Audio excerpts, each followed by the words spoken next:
He thought he was in control. How wrong he was. Come to the dark side driving. It's the dark side driving.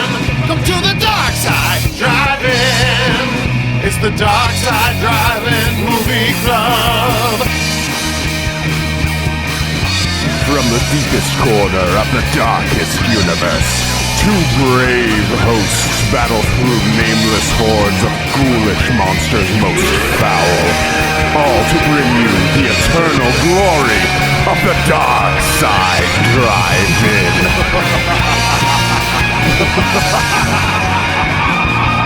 It's the dark side driving. It's the dark side driving. Come to the dark side driving. It's the dark side driving movie club. It's the dark side driving. Come to the dark side driving. It's the dark side driving. It's the dark side driving movie club.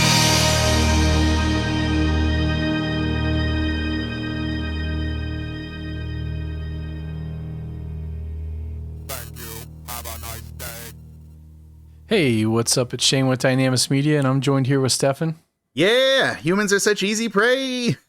Oh, what's the gland again? Pineal. Pineal. The pineal. Yeah. Pineal. Yeah. Gland. Yeah. And you're tuning into the Dark Side Drive-In, which is our horror themed podcast where we cover movies from the 80s, sometimes 70s, and sometimes 90s.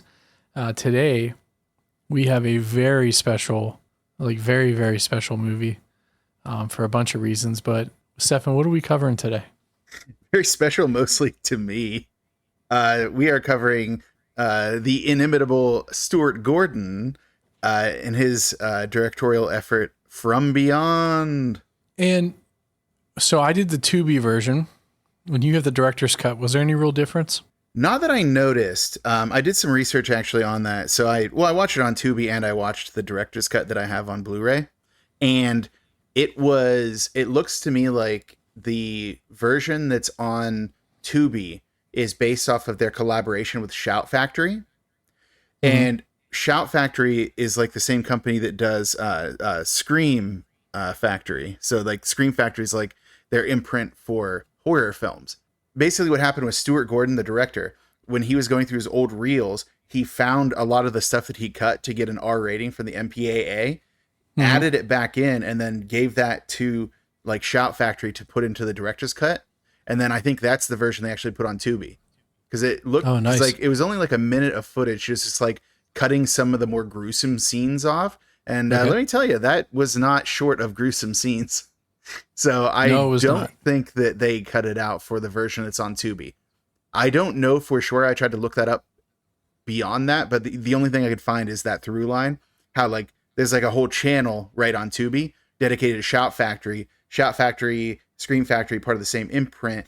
And then the version of the Blu-ray release for the director's cut, the collector's edition, is the one that had that footage added back in by Stuart Gordon. So don't quote me on that, but I think that it was the same one. I think the one that I have on Blu-ray and the one that is on Tubi is the same one. The difference being I don't have to do ad breaks when I watch it on Blu-ray.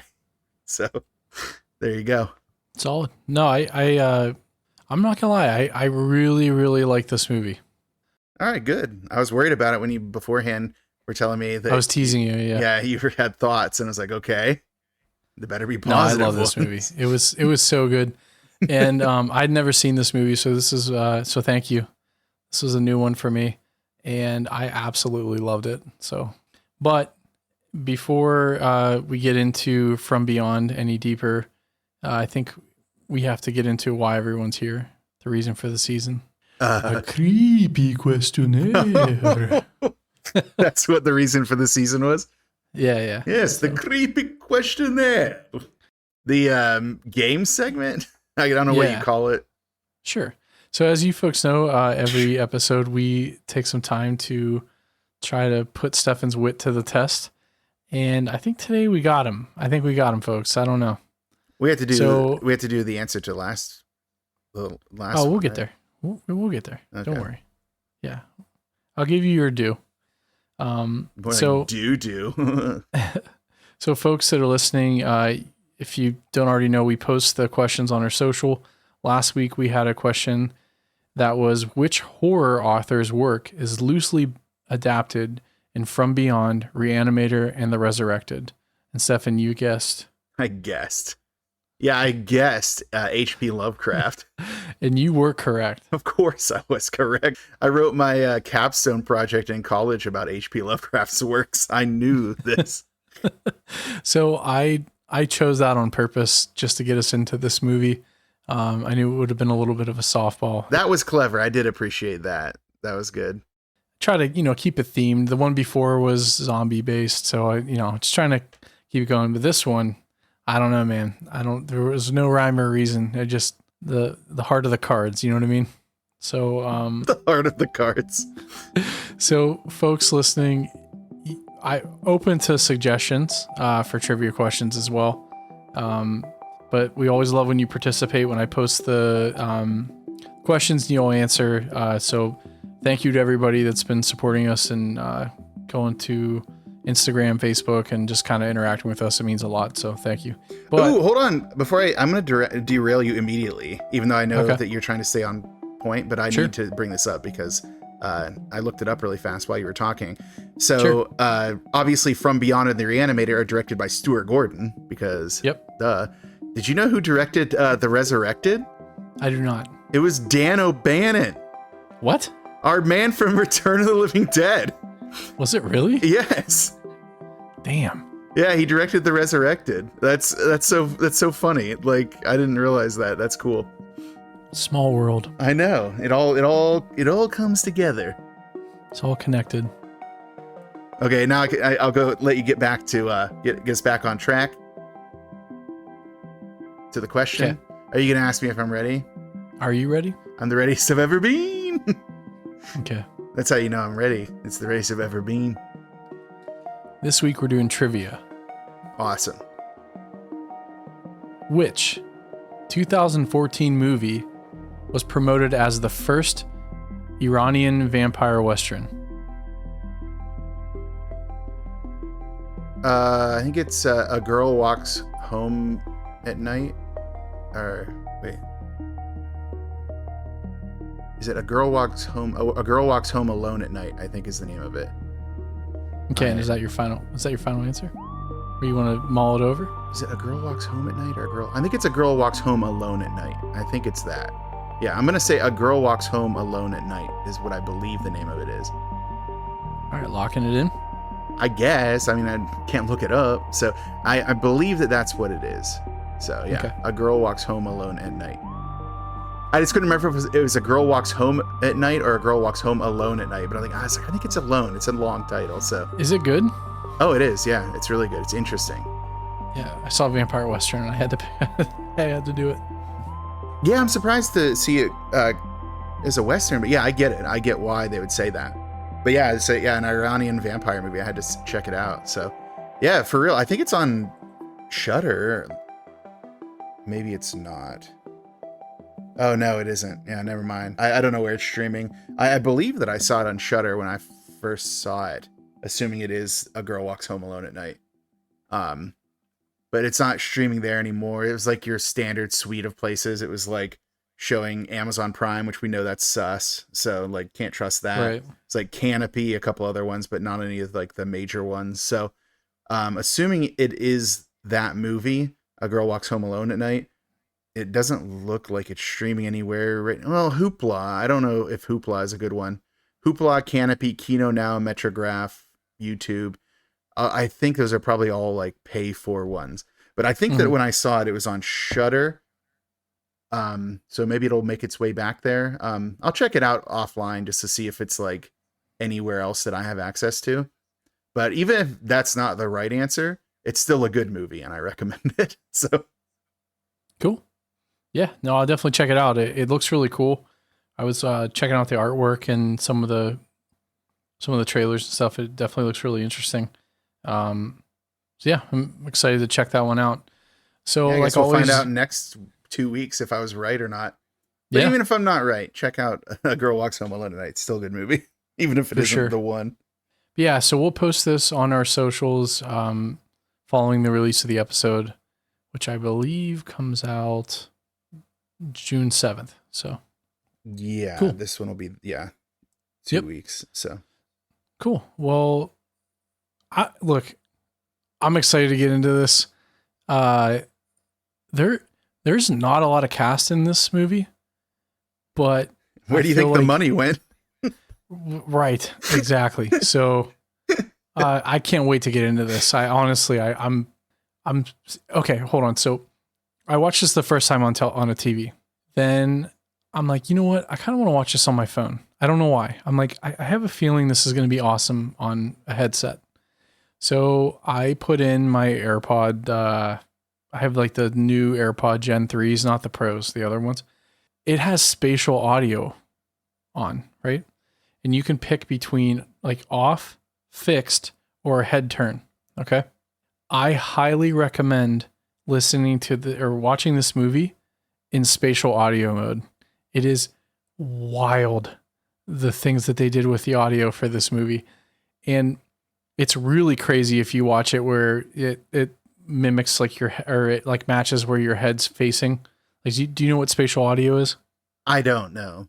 Okay, so it's basically like there is like a I'm trying to think of the best way to describe this like quickly. So like your headset, like you're in a room, you're in like a location. So let's say your phone's in front of you.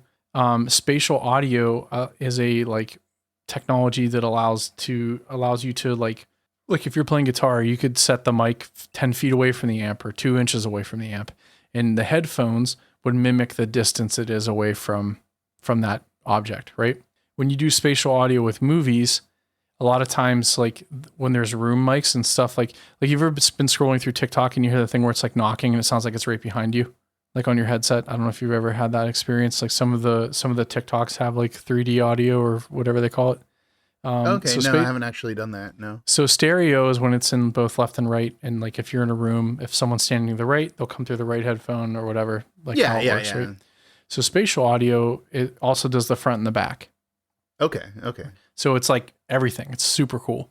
So it's not like, so if someone's like to the back right of you, the sound will come like make it sound like it comes from the back right of your like hearing. It's crazy. So iPhones have a ability where you can turn your head and it changes how it pans, right? So I was doing something while watching this and I had the spatial audio on, but I forgot I turned it to like how your head's turned.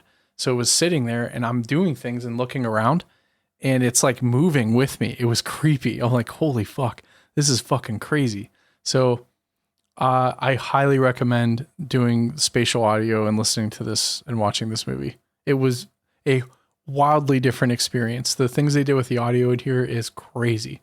So and to top it off, the visual quality was second to none too. Whatever version this was mastered perfectly. I mean, it was fantastic. So sorry. Oh yeah. Well, probably during the scenes with like the resonator, that'd probably be wild to have that happen because it's like a constant pulse. Going forward, I'm going to listen. So I'll watch a movie on a television and then I'll do it with a headset on. I have actual headphones too. I can plug into my phone, and do it that way just to hear the difference, because I was absolutely blown away by the audio difference. So, all right, I'm gonna shut up now. Why? That's cool. That's a good insight to have. I never even knew that was a thing. Yeah. I don't know if do you have wireless headphones or wired headset? Like a wired headphones or something? I have I have a set of wireless headphones, but they're just like off-brand, nothing earbuds that I just listen to Spotify when I go for a walk on. Like they're not for anything in particular. You should check your settings on your audio, because I know you have an Android, and watch this movie with headphones in, like on your phone. It's unbelievable. Like especially if your headphones are in stereo, it is a vastly different experience than on a television. It's crazy. So I'm not surprised. Stuart Gordon is like, well, number one, he works with a lot of the same people all the time. Like he'll work with like the same, right down to like the special effects people that he employs and stuff like that. actors, like producers, writers. Like he works with a lot of the same people, which is what makes like the research on this both kind of annoying and really fun, because I'm just like, okay, he's a writer on this and a producer on this and a director on this. And also these other guys are also writers on this. They're also writers on this. Like, so it was a lot Might be of easier for us just to do the movie and then just say all the credits on that like one. here's how everyone is related to one another throughout this entire thing. Yeah, that's funny. Cool. But I mean, since we're already there, why don't we get into the cast and crew? The From Beyond cast and crew. All right. Well, we're going to start out with the late, great Stuart Gordon. He passed away, unfortunately, in March of 2020. RIP to a real one. But it seems like there's a lot of directors that have picked up his style and run with it. One that comes to mind is like Joe Lynch, because I did that review that I did for our website of Suitable Flesh, which is very much a Stuart Gordon style Lovecraftian tale, and actually has involvement from people from this movie as well. So a lot of through lines across these careers. But yeah, starting off with Stuart Gordon as a director, he had Reanimator, Dolls, Robot Jocks, Daughter of Darkness, The Pit and the Pendulum, which is like his version of like a Corman style like Edgar Allan Poe thing. His was a little weirder. It had like Lance Henriksen in it. It's kind of an interesting watch though. He had Fortress, Castle Freak, Space Truckers, The Wonderful Ice Cream Suit, Dagon, which is probably the first movie his I actually saw was Dagon. It was like on Sci-Fi. I don't know if it's a Sci-Fi Channel original movie or not, but it was like on Sci-Fi one time, and I'm like, wait, this is an adaptation of The Shadow over Innsmouth, and I watched it, and it was.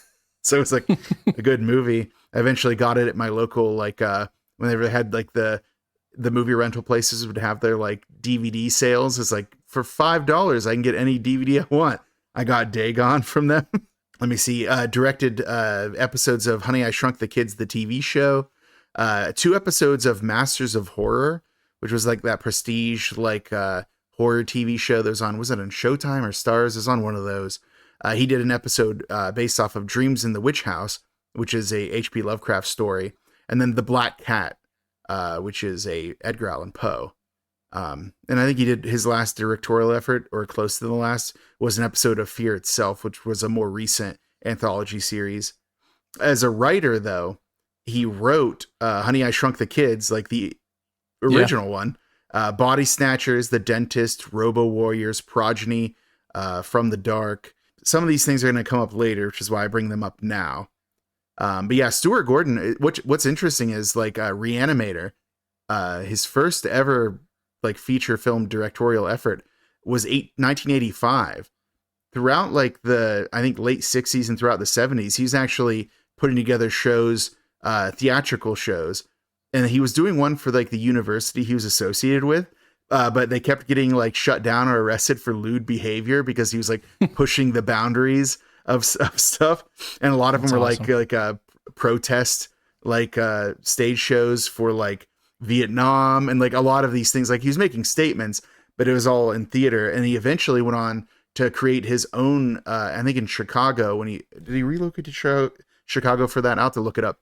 But he relocated and started his own like theater group. And he had a lot of interesting stuff with that. I think one of them was Sirens of Titan, the Kurt Vonnegut. He got permission to do a adaptation of that from Kurt Vonnegut himself. Wow. Yeah. Let me double check to make sure that it is Sirens of Titan.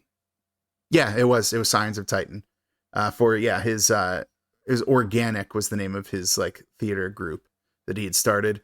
So yeah, he had a really interesting career, and then to move from there to films that are also, a lot of his movies are do push the limits of physical and like just he pushes it. He likes to test the limits. It looks like where he was for doing his theater productions was the University of Wisconsin-Madison's Wisconsin Union Theater. So he eventually, after several arrests, moved on from there. So there you go, Stuart Gordon. Do you have anything you wanted to add to him? He's one of my favorites. I love his work. Yeah, I love Fortress. I think that's such a cool movie. Christopher Lambert. Yeah, a lot of people don't like that movie. I actually I actually really liked it. Pit and the Pendulum was awesome. Yeah, I mean, some of the stuff I didn't know was him. Like, I didn't know King of the Ants was him. That's also a good one. Oh, I didn't bring that one up. Yeah, King of the Ants is one of his. Yeah, that's a really good one. So, yeah, I his work is just phenomenal. And then to see that he wrote Honey, I Shrunk the Kids, which is like such a huge part of my childhood, is pretty wild to me. Body Snatcher. I mean, it's just, he's just phenomenal. He's got his hands in a lot of like fun places. He actually, in more recent years before his death, he had done a Reanimator the musical, which was, no, not a Broadway musical. It's not like a big budget one. Sure, yeah. But he did like the songbook for that. They have like a splatter zone, which is something they do during like the Evil Dead musical. So yeah, he actually put together that, and I believe they still have performances of that in like New York and LA, and they do have a road show, but I don't expect it's going to come to Pittsburgh anytime soon. But if it does, I'll be going to it. Yeah. Yeah. It's just surprising that like someone as influential as him has such a small body of work, but I think it's partially because of some of the people he got involved with when he moved on to the business, which kind of brings me to the writers, if you don't mind if I move on to them. Well, I'm just on Progeny right now. Oh? Because I'm like, wait, Arnold Vosloo is in... Vosloo? Yeah, Vosloo, thank you, yeah. From Mummy. If everyone didn't know who that was, but sorry. Yeah, it wasn't Billy Zane, even though people like to pretend that the man why who played did they think that was Billy Zane? Because he's a bald guy, I guess. I don't know. People can't tell people apart. I mean, he kind of does look like Billy Zane a teeny bit. Yeah, I mean, like if I squint really hard and hit my head. Yeah, I mean, you'll get sick. Sure. All right, anyways. All right. Don't worry, we're going to be coming back to Progeny later. For the writers, Stuart Gordon was a co-writer on this. The other two were Dennis Paoli and Brian Yuzna. And people who listen to me talk about stuff will recognize both those names because these are people that I have brought up in the past. Dennis Paoli, most notably recently for me, was the person who was a screenwriter on Suitable Flesh, the movie that I did the review for that I just brought up earlier. So there you go. He's involved in this as well. So he's a screenwriter here. He had some absolute bangers. Reanimator, Ghoulies 2, my favorite Ghoulies, Spellcaster, Pulse Pounders, Meridian, Pit and the Pendulum, Mortal Sins, Body Snatchers, Castle Freak, The Dentist 2, Dagon. Both the episodes of Masters of Horror that Stuart Gordon directed. So Dreams in the Witch House and The Black Cat. The Evil Clergyman. He has a lot of awesome work, and clearly he enjoyed working with Stuart Gordon. They had a good working relationship. And also Brian Yuzna. So, and then moving on to Brian Yuzna, I have a lot of credits for him. So as a writer, he was also a writer on Honey, I Shrunk the Kids, Bride of the Reanimator, Silent Night, Deadly Night 4, Initiation, Silent Night, Deadly Night 5, The Toymaker, Necronomicon, Book of the Dead, Beyond Reanimator, Takut, Faces of Fear, Amphibious Creature of the Deep. And some of his directorial efforts are actually the same ones he was a writer on. But the first one I'm going to bring up as a director is Society. Have you seen Society yet? No? Okay. Society is... we were going to do it, remember? We just couldn't find it streaming anywhere that was easily accessible. But I think it's available now more readily. So I'll double check that. But yeah, Society, Bride of Reanimator, Silent Night, Deadly Night 4, Initiation, Return of the Living Dead 3, Necronomicon, Book of the Dead, The Dentist, Progeny. So he directed a movie that Stuart Gordon was a writer on. The Dentist 2, Faust, Beyond Reanimator, Rottweiler, Beneath Still Waters, Amphibious Creature of the Deep. And then as a producer, he was like producing alongside Stuart Gordon for a bunch of his stuff, like Reanimator and Dolls and Honey, I Shrunk the Kids. He did produce The Guyver, Ticks, Arachnid, Dagon, Suitable Flesh, which I brought up earlier. But then another one that kind of came out of nowhere, I don't know if I brought it up during the Warlock episode, was he was a producer on Warlock as well. So Brian Yuzna is all over the place in our little place we have here. So, but did you want to say anything about the writers before I move on to music? No, I think I knew you were going to hit Yuzna pretty hard. Yeah, I love that guy. He comes up so many times. Yeah. Yeah, he's so funny. He's like a sleazier Stuart Gordon, which I don't know if that's even possible. Right. He's like, that's what he is. That's why, like, whenever I said like Joe Lynch is like a director carrying on Stuart Gordon's legacy, is like, I guess Yuzna is too, but it seems like in recent years he's kind of moved out of the directing game and more into like writing and producing game, like, because he's getting up there too. So yeah, makes sense. But yeah, I was going for that Yuz magic. Next up is original music by Richard Band. And you might be like, oh, Richard Band. Has anyone ever brought up the surname Band before? It's like, yes, I've talked about Charles Band, who was, I think, at this point in charge of Empire Pictures, which was the company that did this. He now does Full Moon Features, and a lot of his IP went with him to them. Okay. So, yeah, Charles Band is a name that comes up a lot. Well, Richard Band is his brother, actually. Okay. So he does a lot of the music for his stuff. So yeah, some of his work, Laser Blast, The Day Time Ended, Parasite, The House on Sorority Row, Mutant, The Dungeon Master, Ghost Warrior, Ghoulies, Reanimator, Ooh. Troll, Terror Vision, which I've brought up before. I love that movie. Puppet Master. And I also bring up like other Puppet Masters, but really I think he's done like almost every Puppet Master, the music for them. Yeah, that's what it looks like. Yeah. Shadow Zone, Bride of Reanimator. Oh, I put Bridge of Reanimator. Whoops. The Pit and the Pendulum. Hey, that's the second time you've done that. Oh no. Remember last time we joked like it's a bridge? Yeah, you did actually. Oh man, I need to type more slowly. Oh, The Resurrected. What a coincidence. Ah, The Return of the Resurrected. Doll Man, Demonic Toys, Dr. Mordred, which is a fun little movie. Prehysteria, Castle Freak, Zarkor the Invader, Casper. And yes, it's that Casper. Head of the Family, Clay Fighter 63 and a third. nice. Nintendo 64 game. Ooga Booga, Nightmare Cinema, which is actually underrated, and I think it is available on Tubi. Watch Nightmare Cinema. It's a really fun anthology series. The Deep Ones, Wizard Dream, The Primevals, and Scalper. He has a lot more stuff than that he's done music for. I just had to choose some.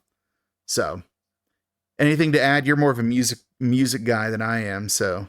No, it's just I would say like I didn't put the band connection together. But my comment before that was you can tell when someone's good or people like them when they're brought back to multiple iterations of some kind of project.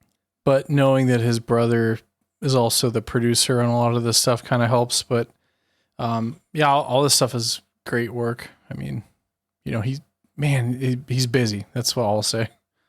Yeah, I'm trying to find a gap here, and there isn't. No, he does a lot of work, and it's interesting because there is a like almost whimsical quality to a lot of his work, which is unexpected, but he also shows a lot of range. Like in this one, I'd say it's not very whimsical. Like it's often quite, I don't know, not somber is the word, but I don't know, kind of otherworldly. Then you get something like Reanimator, where it's like more like almost Danny Elfman-esque, you know, like it has a darkness to it, but it also has like a whimsy to it. And I think that he's a really good composer, probably kind of underrated, actually. Yeah. Okay, for special effects and makeup effects, kind of like a lot of these people, there's so many. There's like 50 people. Like I couldn't really pick specific ones. Some standouts were like John Carl Buechler, who I covered extensively in Ghoulies 3. So if you want to see his stuff, go to Ghoulies 3. And I did name check him in our last intermission episode where we were ranking the Friday the 13th because he did direct one of my favorite Friday the 13th movies. So there you go. Another name on this list was Greg Nicotero, who came to prominence in recent years for his work with The Walking Dead, but has been in he was like an acolyte of Tom Savini. Like he worked with him extensively. And a fun fact for us is that he actually went to our alma mater for college. When did he graduate? Like how he was there? I mean, long well ago. Before us. Yeah, long ago. Yeah, he was like, I believe he worked on like the first, like the original Day of the Dead in 1985. Yeah. I think that might have been his first like actual credit after he went on to start working with Tom Savini. Yeah, I'm showing like Day of the Dead as his first credit, then Invasion USA, which you and I both know, and then like Creepshow 2. So he started moving through some stuff, but yeah, so he was significantly older than us. And also, strangely enough, so he would have been at Westminster what, in the 80s? I would guess so, yeah. So you know who else was at Westminster? Wes Craven. Wes Craven. Isn't that crazy? It was like around that era, wasn't it? So I'm not going to out the professor because I have a lot of respect for him just as a person. He hates Wes Craven. And I was able to sit down and talk with him for an extended amount of time. And he was just like, that guy's so fucking weird. I'm like, well, I mean, like, come on. Like I mean, look at his work. Yeah. Yeah, right. But yeah, so I just picked a random name from the special effects people because I was like, there's too many. I can't go through all these people. And a lot of them are part of like the same companies that do the same things. So I chose Bruce Barlow, who did Ghoulies 2, Creepazoid, Spellcaster, The Phantom with Billy Zane. That one does have Billy Zane in it. And then Dino Croc, where he was a croc wrangler. It's like, did they use real crocs in that? I didn't think they did. Demon Warp, Critters 2, The Main Course, and Leviathan. So Bruce Barlow is the one I went with for the special effects team. But again, literally between special effects and makeup effects, we're looking at about 50 people. Like that's truly where the budget for this movie went to. But yeah. That's what I mean. I think a lot of these are like the same like team. Yeah. And they work on the same stuff together. So I feel like I'm shortchanging them by not going through all of them. But like we simply do not have time for it. Like, that's another episode. Yeah, we could just do an entire episode about these teams and all the movies they did together. So if you know somebody who's a part of those teams and they're upset about it, please apologize on our behalf and we will do it eventually. But now we're... Oh, sorry. Well, so the only thing... Yeah. Whoa, calm down here, pal. I was gearing up for my next thing. I know, you were gearing. You were in... Yeah. So there were a lot of stunts in this movie. There were. Like a lot. There were explosions, sir. Yeah, and we don't talk about like the stunt coordinators a lot, but we don't have to go through them. I just shout out to stunt coordinators. You don't get a lot of love from a lot of people because a lot of us spend time on special effects and visual effects. But yeah, so the Crampster jumped from a window, so that definitely wasn't her. So yeah, they didn't throw America's sweetheart Barbara Crampton out of a window. Right. But yeah, no, there's a lot of stunt work in that. That's what I mean. Like this one in particular had like, I think the number of actors credited might be the least I've ever seen for a movie. It was 14. For such a well-received movie. Total actors credited was 14. So that should tell you like how many people were on like the stunt teams, the special effects teams, like all of these different groups and stuff like that. Like, yeah, let me go to the stunt team. Let me see how many there are. 4, I think. Looks like 4 stunt people. Yeah. Yeah. So like, yeah, tons of people like all over the place. Like camera and electrical was 12. I want to say like, what was it? Makeup department was 9. But then you look at like the special effects and that was like the 32. So that's why I was like, yeah, it was upwards of 50 between those groups. It was crazy. But now can I gear up for what I was going to do next? Or are you going to chastise me for it again? Gear away. Anyways, now I'm going to move on to the cast. The headliner is our main man, Crawford Tillinghast, as played by Jeffrey Combs. I love Jeffrey Combs, unabashedly. I think he's amazing. Frequent collaborator with, Stuart Gordon, Brian Yuzna. He works with these people a lot. So he had The Man with Two Brains, Reanimator, The Phantom Empire, Pulse Pounders, Robert Jocks. All right. Reverse that. Robot Jocks. Shane. Robert Jocks. Robot Jocks. Shane, I misspelled it in my notes. It was Robot Jocks. Bride of Reanimator, The Pit and the Pendulum, The Guyver, Trancers 2, Dr. Mordred Fortress, Necronomicon, Book of the Dead, Lurking Fear, Castle Freak, The Frighteners, I Still Know What You Did Last Summer, Deep Space Nine, Star Trek Deep Space Nine, that is. He played Wayun in that, who I believe was somebody who was working with the shape-shifting liquid people, the bad guys, the Dominion, I think is what they're called. House on Haunted Hill, Faust, Fear.com, Beyond Reanimator. He was in Star Trek Enterprise for a lengthy stint. He's in Justice League Unlimited, which I put in because he voiced the Question, and I love the Question. So there you go. Return to the House on Haunted Hill, the Dunwich Horror, not the earlier one, the remake of it. Night of the Living Dead 3D Reanimation. I'm sure it's not a coincidence that it's called Reanimation, and he's in several Reanimator movies. Would You Rather? He was in the video game Injustice 2 as none other than Brainiac. If you are a fan of good video games, you've played Injustice 2. He was in all those like Howard Lovecraft animated movies, like those like little ones that are like Howard Lovecraft and the this thing of that thing, like all those. There's a few of those. He's in Dota, Dragon's Blood. He was in Onyx the Fortuitous and the Talisman of Souls. And then the last one I had for him was Batman the Doom That Came to Gotham, which was the animated one based off of Mike Mignola's reinterpretation of Batman as like a Lovecraftian character. So that's what I had for Jeffrey Combs. He has more, obviously. Probably most famous for his like lengthy stints in Star Trek lore. Specifically the Deep Space Nine character Weyun. But he actually plays so many characters throughout Star Trek's. It's kind of funny. Yeah, I was looking at his Star Trek credits. It was pretty wild. He's also in Lower Deck. I mean, he's this guy. I can't wait to talk to him about him. Not to him. I wish I could talk to him. I can't wait to talk about him later when we get into the acting portion of the judgment categories, because God damn, this guy's putting on a master class. He is going for it. Like, don't tell him that this is just like a 80s creature feature that no one will think about again, because he is giving it his all. Oh, but next up is a familiar face to fans of this. It is Dr. Catherine McMichaels, as played by Barbara Crampton, who I think we covered her pretty thoroughly on the episode about Chopping Mall, because I was just excited for her to be there. But if you want to do a quick run through, I'll just do a few of the highlights. Sure. Obviously, Reanimator, Chopping Mall, obviously that too. Pulse Pounders, Puppet Master, Transfers 2, Robot Wars, Castle Freak, Space Truckers. What was it? Her more recent stuff is like Your Next, Lords of Salem, The Evil Clergyman, We Are Still Here, Tales of Halloween, Road Games, Beyond the Beyond the Gates, Death House, Dead Night, Puppet Master, The Littlest Reich, which I didn't know she was in that one. I'm gonna have to check it out. Jacob's Wife, she's in the Creepshow TV series. I talked last time about video games. She was in Back for Blood. I think she had just been put in Texas Chainsaw Massacre game at that time. And if I hadn't, she has been put in the Texas Chainsaw Massacre game now.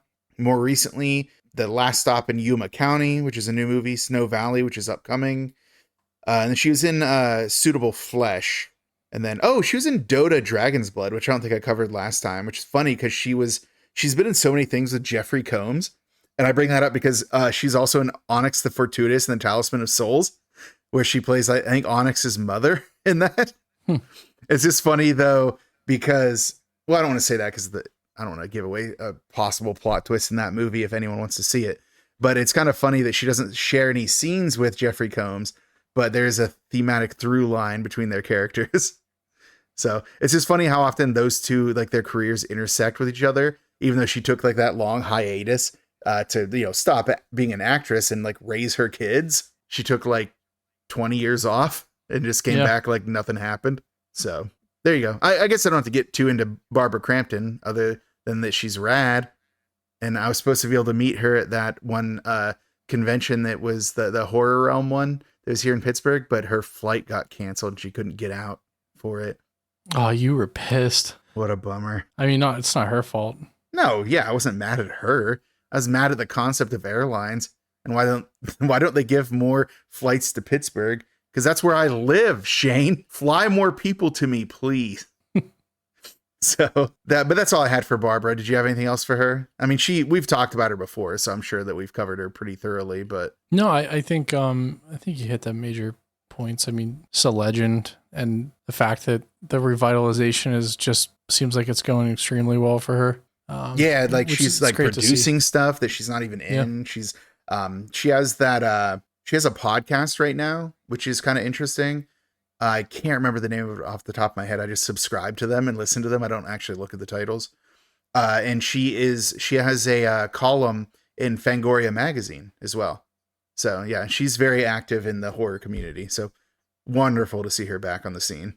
Next up is another legend in the genre. That's what I mean. Like this cast, despite being small, is like surprisingly stacked. We have Bubba Brownlee as played by Ken Foree. And I always mispronounce his name Ken Foree, but it's Ken Foree, I believe. Do you know for sure? I don't. I always thought it was 4A. Is it Foree or Foree? It's probably 4E. Well, There's no way for us to know. there's no way to look it up right now at this time. So we're going to move on and talk about his credits because he's a legend. I guess we're going to talk about Dawn of the Dead first, right? Yeah, right. You gotta. Yeah, 100%. Yeah, his character in Dawn of the Dead Such a is badass. so cool. Such an awesome character he plays in that. Yeah. I always thought he was from Pittsburgh because of that. He's not. He's from Indianapolis, but he has worked with George Romero on more than one occasion. So I'm guessing that's probably why I got mixed up. Because one of the other ones I was going to bring up was Night Riders. You know, Okay. obviously another, like not the same level of, as Peter from Dawn of the Dead, but still important character. So let's run through some of his credits. The Wanderers, The Fish That Saved Pittsburgh, Terror Among Us, Night Riders, as I said, Command 5, Terror Squad, Viper, Death Spa, which I didn't realize he was in Death Spa until recently, because I never had seen it. True Blood, but not that one. Phantom of the Mall, Eric's Revenge, Leatherface, Texas Chainsaw Massacre 3, an episode of The X-Files, The Dentist, coming back into the Gordon Yuzna orbit. The Dawn of the Dead remake, he had a cameo as like a televangelist. Devil's Den, Black Santa's Revenge, Brutal Massacre, a comedy. Curious about that one. 30 Days of Night, Dust to Dust, Splatter Disco. He had a brief appearance in Halloween 2007. I don't know if you remember that, the Rob Zombie Halloween. Yeah. You're kind of teasing me about it in our short episode last time. But yeah, he actually has a cameo appearance, and that is the man who is wearing the jumpsuit that Michael Myers murders him to steal it. The Boneyard Collection, The Haunted World of El Super Beasto, Samurai Priest Vampire Hunter. So some titles. Water for Elephants, The Lords of Salem, and then most recently, I think he was in a 2020 thing called John Henry. So there you go, Ken Foree. A lot of credits. He had a lot more credits than that. I just had to, as usual, cut it down. He's had so many. Yeah, he's still out there, so it's not necessarily over. But next up, oh no, it's the villainous Dr. Edward Praetorius, as played by Ted Sorrell. Now, do you understand what the reference is with his character's name? No. I wanted to see if you did any research on this beforehand. Nope. I wouldn't even know to look that up. So it's not Edward Praetorius, but Dr. Praetorius is actually the evil doctor that like works with Dr. Frankenstein in Bride of Frankenstein. So in that one, what's his name's not, it's Henry Frankenstein in the movies, right? Because it's Victor Frankenstein in the book. But I think in the movies it's Henry. Yeah, Henry Frankenstein is basically brought back into like the evil realm of his former like mentor, who is Dr. Praetorius. And in the movie, just as they move to make the monster more, I guess more sympathetic, they do the same for Henry Frankenstein, and the replacement for the more evil person is Dr. Praetorius. He's the bad doctor. And that's kind of the relationship that's mirrored here between Dr. Praetorius and then Dr. Tillinghast Crawford, our main man. Mm-hmm. So pretty cool insight. That's like really smart of me to figure that out, huh? Yeah. But anyways, the stuff that he's been in, not as many as most of our castmates here. He's got Jeremy, Lenny, Network, The Clairvoyant, The Tempest, Antony and Cleopatra, an episode of Fame, an episode of Matlock, an episode of Saint Elsewhere, an episode of Deep Space Nine, an episode of Law and Order. But he was also in Basket Case 3. You know me, anytime Basket Case comes up, stop the presses. Oh, yeah. So there you go. That's all I took down from him. He's been in a lot of stuff, but it's mostly like one-offs or television programs, that kind of thing. Did you have anything else to add for Ted? No, I think that I mean, like he wasn't really I'm gonna say he's not in the movie. I mean, he is, but like, He is a presence, sir. but he's never like, he's never really himself, except for like one or two scenes. Oh yeah, think he's it's never kind of- like in human form. Is that what you mean? Yeah. I think it's Sure. kind of funny. Sure, spoiler alert, kind of. All right, well then moving on. We'll move on to someone very special to Stuart Gordon, which is Dr. Block, as played by Carolyn Purdy Gordon, who is Stuart Gordon's wife. And it's kind of funny because most of her career is either stuff directed by her husband or stuff by like friends or producing partners of her husband that she agreed to like appear in.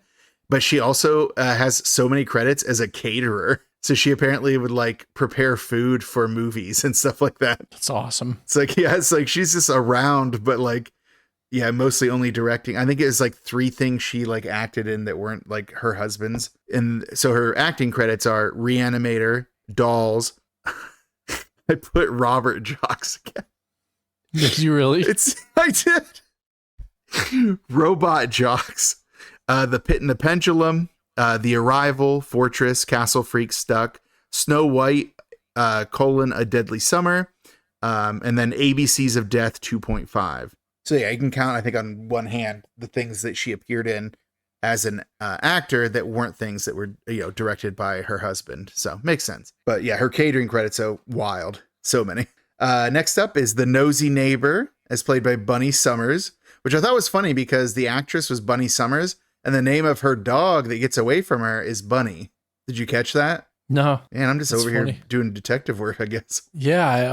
Well, a few scenes later, it's like it erases a lot of like the mundane shit that happened beforehand. Yeah, things go off the rails pretty fast. Right. She has a lot of credits. I just took down a few because she's not in the movie that much. Funny Girl, Fuzz, Little Cigars, HOTS, like HOTS, Stand By Your Man, a lot of TV shows throughout that era. She's in The Last Starfighter. She was in Reanimator. She's in Big Top Pee-wee, Fatal Instinct, Merlin's Shop of Mystical Wonders, and Virtually Casey. So that's all I put down for her. She has a lot of TV credits, but, all she does is call the police on, Crawford and Pretorius's house and then chase her dog around. But don't worry, everyone. There's no dead dog this time. The dog lives. I was so worried about that when I was watching it. It's like, I can't remember if the dog dies. And then I saw, it's like, oh no, the dog doesn't die. We're good. Next up is Jordan Fields, as played by Bruce McGuire. He's the ADA that's working on like letting Crawford out to like investigate the house and stuff like that. He's got a bunch of stuff. Zone Troopers. Ironically, something called Pretorius. I didn't look into what that was, but it's kind of a funny coincidence. He was in the 1989 Batman. He was in, oh my God.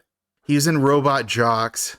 I spelled Did you it do it wrong again? again, but I spelled it differently wrong.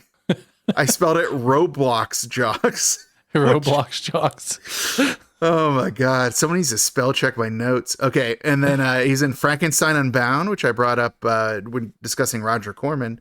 That was a latter Roger Corman directorial effort. Space Off, Psychovision, Hell's Fever, A Dark Rome, The Tormented.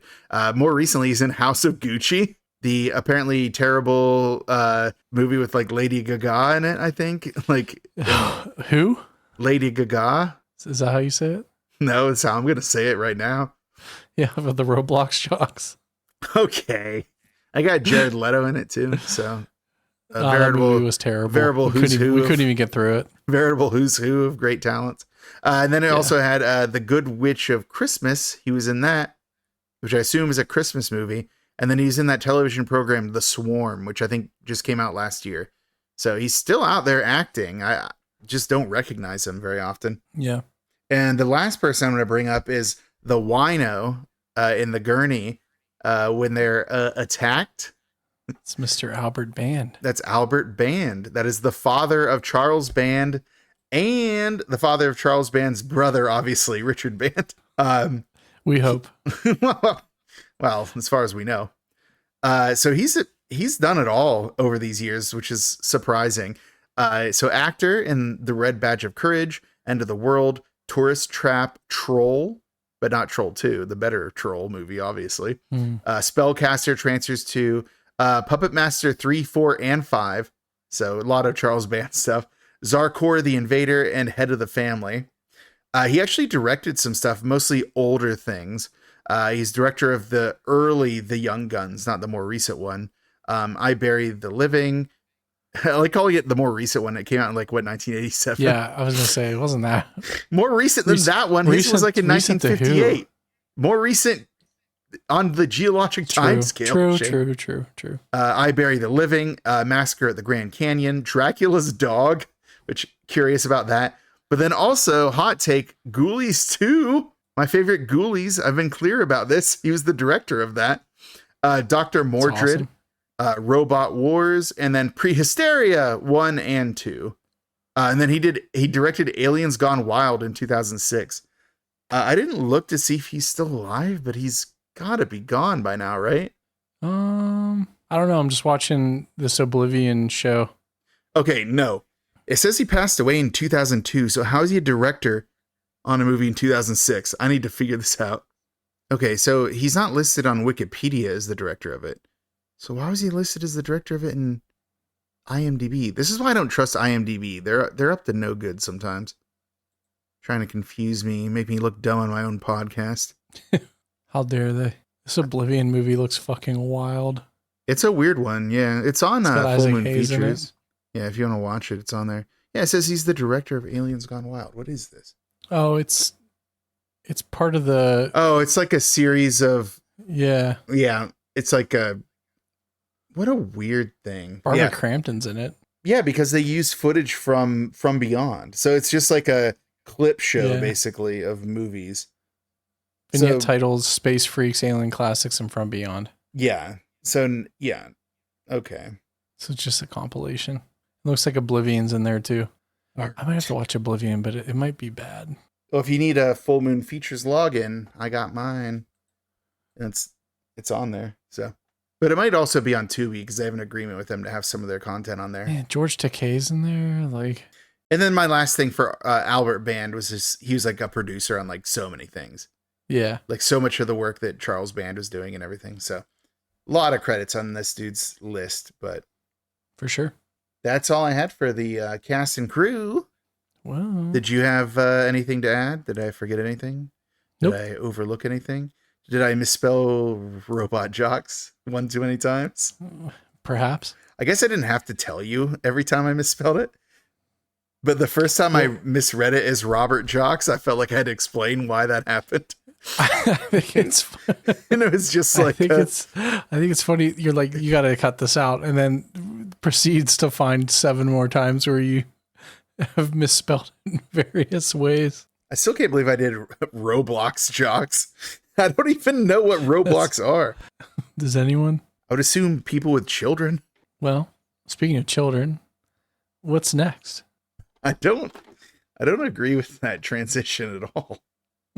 All right, what is next, my dear Shane, is the plot description.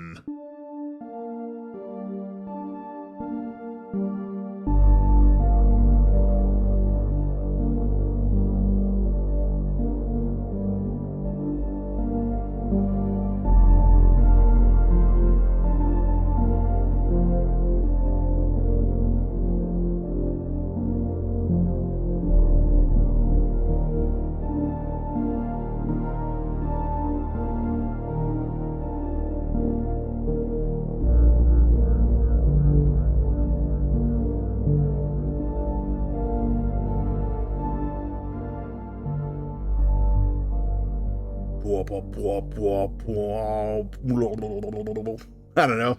Music. Fish noise. Glob, glob, glob, glob.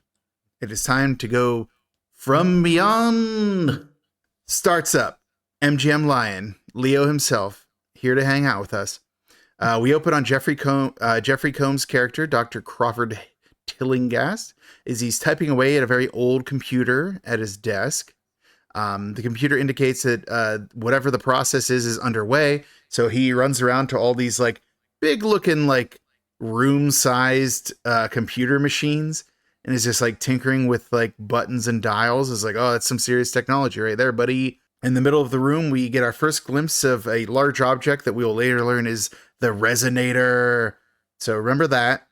It's basically what a series of tuning forks sticking up above like a glass orb of sorts with like a large stand that has a series of, wires plugged into it. And then also a, master switch. Crawford flips that switch, fires up the machine. We get the first glimpse we'll get of like the delicate hum of the machine, combined with the pinkish purple glow. Would you describe it that way, Shane? Like, or purplish pink glow? It's like a purple pink glow. And I think it's just they're trying to manipulate magnetic fields to stimulate some sort of frequency, right? Yeah, to change the frequency so that they can like, I think the point is to like stimulate the growth of the pineal gland, but apparently that's what the resonator does. But suddenly in the air above the resonator, a grotesque fish creature is seen swimming in the air above. It's like an eel. It's kind of a long fish, right? Doesn't matter. That creature is like, what's up? I see Jeffrey Combs. I'm going to attack him. So it runs right for Crawford's face. It bites him. So he's forced to turn off the machine and the creature vanishes. Crawford goes downstairs and knocks on the door of his, what I thought was his research partner when I first saw this, but it's actually like his sort of boss, which is Dr. Edward Praetorius. Not an evil name at all. Praetorius tells him to go away, but Crawford's like, yo, I made it work. I did a new program on the resonator. It was a success. And that surprises Praetorius, who comes out dressed like a sleazy pimp in a robe. Would you say? That's a nice way to put it. Yeah, he looks like he's like, in a silk robe. He's like evil Hugh Hefner. Yeah. So yeah, he's a sleazy dude. They go back to the room with the resonator. Praetorius fires up the machine. He is impacted by the energy of the machine like way more seriously than Crawford was. He's like, do you feel it, Crawford? And he's like, he's vibing with that thing in a possibly gross way, if you know what I mean. But the computer's starting to malfunction, so Crawford's like, yo, we got to turn that off. Praetorius says, never. He says he wants to see more than any man has ever seen. So he's like basically pulling the Hellraiser of it all. He's like, I've got such sights to show you. He wants to be shown those sights, sir. So, go on. Like, because we'll get into this later, but like, is this thing just amplify your personality, or? Well, we're getting a little ahead of ourselves, but sure. I would say that yes, sort of. Like whatever your proclivities are, it enhances them. And since Praetorius, as we will come to learn, is a pervert, yeah, it works on him. Like he's like, oh hell yeah, I love this. But Tillinghast, on the other hand, Crawford, he's a little more repressed. So as soon as he gets those feelings that it like stimulates, he's like, no, don't like it. But then you get somebody like Bubba, who's like, well, I got a boner. Like he's just like, something happened. So he's like very much realistic about it. Like, so yeah, it definitely does some stuff to people based on who they are. So there you go. Sorry about the boner machine they created. It also makes you see fish monsters. Yeah, right.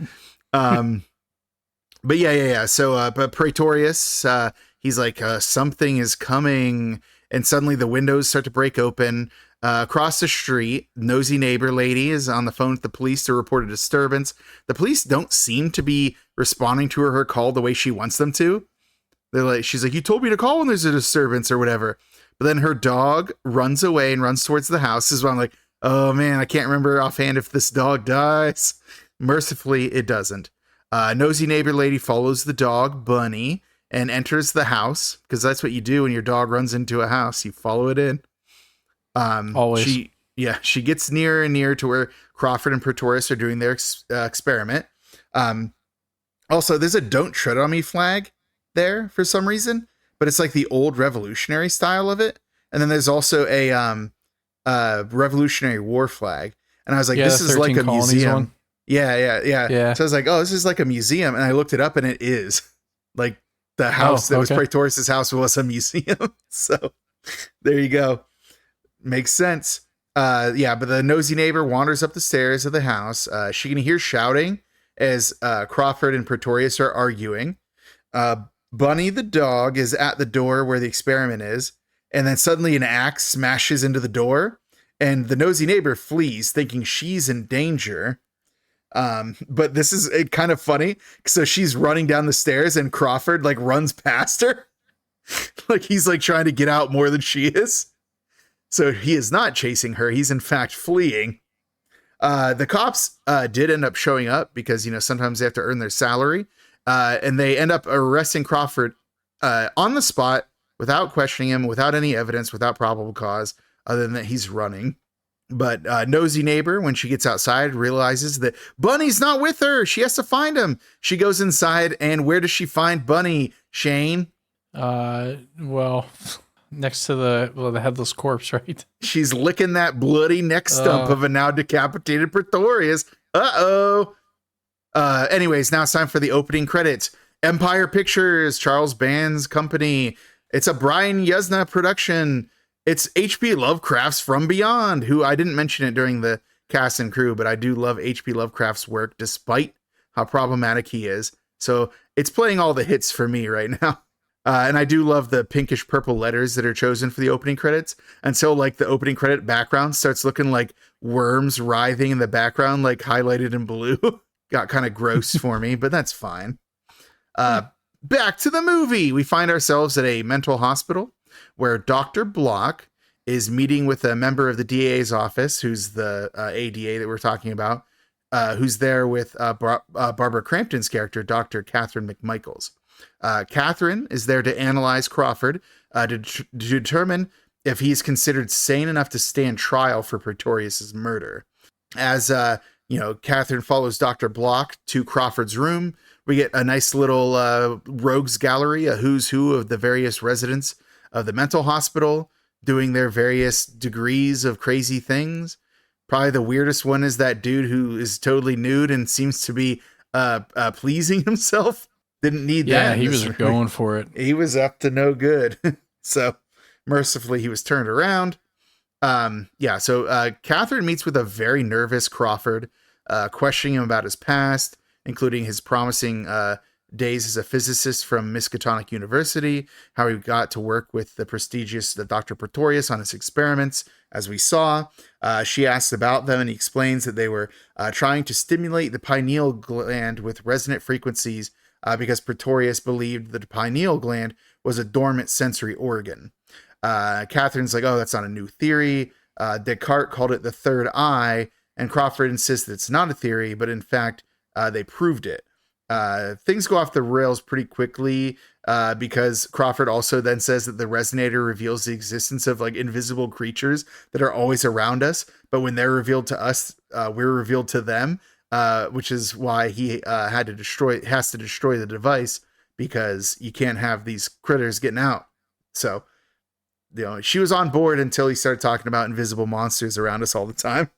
One thing to note before I move forward is I'm going through the facts of this discussion, but I am not giving nearly enough credit to Jeffrey Combs' performance as a very jittery and like almost broken man. Oh, he just crushes it. He's so good in the scene. Yeah. But then he's like, but then something else came along, and whatever it was, it bit off Praetorius's head, and he says, like a gingerbread man. It's like, oh man, what a quote. Like, I can't believe he delivered that line like that. That was good. Yep. Block calls in orderlies who restrain Crawford. And then Catherine and Block head out to discuss further as we hear Crawford raving in the background in his room. Catherine insists they do a CAT scan of Crawford, which for some reason Block isn't on board with, which is kind of weird, but kind of glad, I guess, she listened to Catherine this time.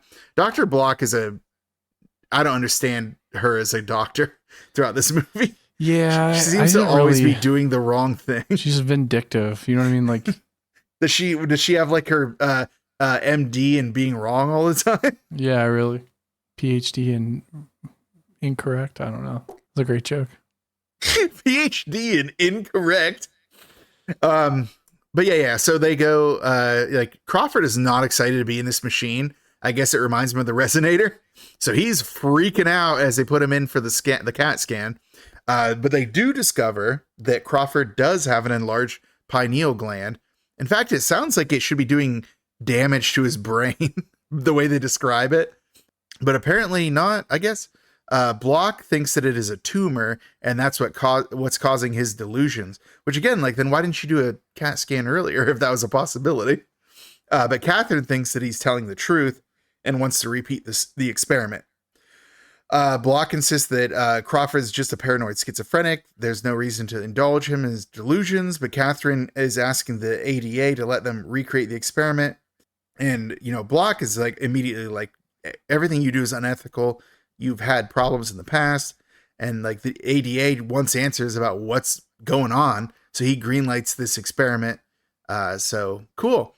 Catherine reveals to Crawford that he's been released into her custody and that she wants to recreate the experiment. Crawford is like, no, thank you. I'm out. I'll make an appointment with your office. And she's like, no, you're remanded to my custody, sir. What do you think? They're just going to let you go out after your decapitated roommate was found, like where you just were? No, that's not how the justice system works. Justice system, am I right? However, Catherine explains that if he doesn't work with her, he'll spend the rest of his life in a facility. And he's like, well, fine. The two of them run into the third member of their group, Ken Foree's Bubba Brownlee, who's probably my favorite character in this, even though I do love Crawford and I do love Catherine, but he's so much fun. He's a police sergeant who's been charged with being Catherine and Crawford's escort for this event. He also apparently was a former pro football player, and I didn't really know why he brought that up other than to justify why later he's wearing a football jersey. Right. So they arrive at the Praetoria's house. Bubba's like, oh, not exactly cheery. Crawford sits in the van and pouts. He's troubled by all this. While, Catherine and Bubba open the doors and they drive into the driveway. And then Crawford's just kind of gazing longingly at the window where the resonator is. He's not prepared for this. Catherine seems like weirdly excited for this, which we'll find out, could be part of why she responds the way she does to the resonator. And then I didn't notice until like my second viewing for preparation for this show is the house number was 666, which is funny. So I missed that too. Yeah, I didn't see it. Like, I've watched this movie so many times in my life, never noticed it until my second viewing for the podcast. And I watched it 4 times for the podcast. Bubba is trying to comfort Crawford, saying, hey, there's nothing to be afraid of. But then as soon as they go in, Bubba falls because he trips over some electrical cables that are just like running everywhere in the house. Sorry, what'd you say? It's like instantly. I thought it was gonna be like Chekhov's barbell. Like, I don't know, something. Well, it is Chekhov's electrical cables because they will be for sure used throughout. Crawford is like, oh yeah, we need more power for the resonator, so we need to rewire the entire house. The power is currently shut off. Catherine notices that when she tries to turn on a light. So Catherine asks where the breaker is. But then her and Bubba notice that Crawford had already just like left in the darkness of the house. Since Bubba's like, well, he knows the house better than we do, so we got to go get the lights on. So they go to the basement to get the breaker on and turn on the lights in the house. And then once they go down and do it, Catherine suggests they follow the wires up to where the resonator is, assuming that's where Crawford will go because he's got a problem with them. What is it now? Some weird scene where we hear a woman screaming and Pretorius talking and yelling about stuff, but it isn't actually Pretorius. It's a video of him whipping a bound and topless woman in like a 50 Shades of Grey bondage situation. Yeah, it was like a weird sex room. Yeah, he had this entire like playroom of his own for his BDSM activities. Catherine, instead of, being like, what the hell's up with this dude, looks intrigued but she turns it off and says, I don't care about his private life. And it's like, okay, but that was still messed up, and this entire room is messed up. Then we see Crawford with an axe, looking like he's lurking in wait, which kind of gives us this fake out jump scare idea that he's going to attack them. But he's not. So when he goes out to like attack, he's running for the resonator and gets stopped. And Crawford says he has to use the axe to destroy the resonator. And he shows that he already did attack it and broke one of the forks off. Although, Bubba seems to think that he used the axe to murder Pretorius, which is why Pretorius was headless. It's like, where do you put the head then, dude? Okay, yeah. So Crawford notes that this is where the creature ate Pretorius's head, because they show like a chalk outline of his body. And Catherine says they can start in the morning, but Crawford's like, I've already started, and starts working. I guess he's given in. He's just like, if I'm going to be done with this, I need to be done with this. So he gives up on the idea of destroying it and starts working. Yeah, Bubba tries to lighten the mood and says that, all this talk of eating is getting him hungry. But Catherine and Crawford are too busy looking at the resonator and doing their work. And he's like nonplussed by the reaction to his humorous event. But downstairs, we cut to Bubba. What is he making? Are those dumplings? It looked like mashed potatoes, like he was cooking it all at the same time, like into one. It was like a or ball, biscuits or something. though. Yeah, I don't know. Yeah. I don't know what he's making, but he made enough for all three of them. He made 3 plates worth. So that shows that Bubba is like a nurturer and a caring guy. In the food. I hope that nothing, or into food. No, I think he's a nice guy. I hope he doesn't get eaten by anything. At the resonator, Crawford stops working for a moment, noticing that Bubba is gazing out the window and Catherine has fallen asleep at his desk. So after a moment of staring at her, Bubba comes up behind him creepily and remarks that she's pretty. And Crawford is like, yes, she is beautiful. Then Bubba asks him about the work, and Crawford's like, well, Pretorius used to bring beautiful women to the house and give them fine wine and eat fine food and listen to music, but it always ended with screaming. Which, again, that's not really how that thing works, right? Like, aren't those partnerships usually equal terms, not usually like someone actually torturing somebody? So Pretorius is probably a bad guy. And then Crawford feels bad because he said he would just listen to them scream. Yeah, and then Bubba's like, well, Pretorius had a few screws loose. But then Crawford kind of defends him. He's like, he is a genius, but the 5 senses simply weren't enough for him. So yeah. So I think like some of these lines are just so well delivered, but I like that Crawford throughout this is like setting the stage for like the last couple fights. Like, I don't know. The foreshadowing is great. Like, he super knew Pretorius really, really well. That's why I was saying it felt like Crawford was more repressed. Like, he wouldn't stick up against, he wouldn't stick up against Pretorius. He wouldn't stand up for those women. Like, that was just kind of the guy he was. He's like a very passive person, which is why sexually he's probably really repressed, and why the resonator didn't like have the same clarion call to him that it has on, for example, Pretorius, who's like, the instant he felt it, he's like, yeah, give me more.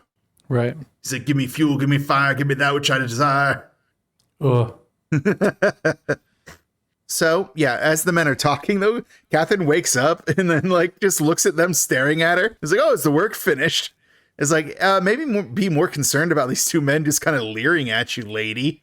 But, yeah, so Crawford explains that about the experiment, that, the work is done, and that, what does he say? So there's just an on-off switch now. He had to make some modifications based on how it was before. So now, like, the main lever is the main lever. Like, it's not linked to all these, like, other buttons and dials and stuff that he had before. He tells them both that when they are in the field of the magnetic resonance, they need to be sure not to move, because if they move, the creatures might see them, including the one that ate Pretorius.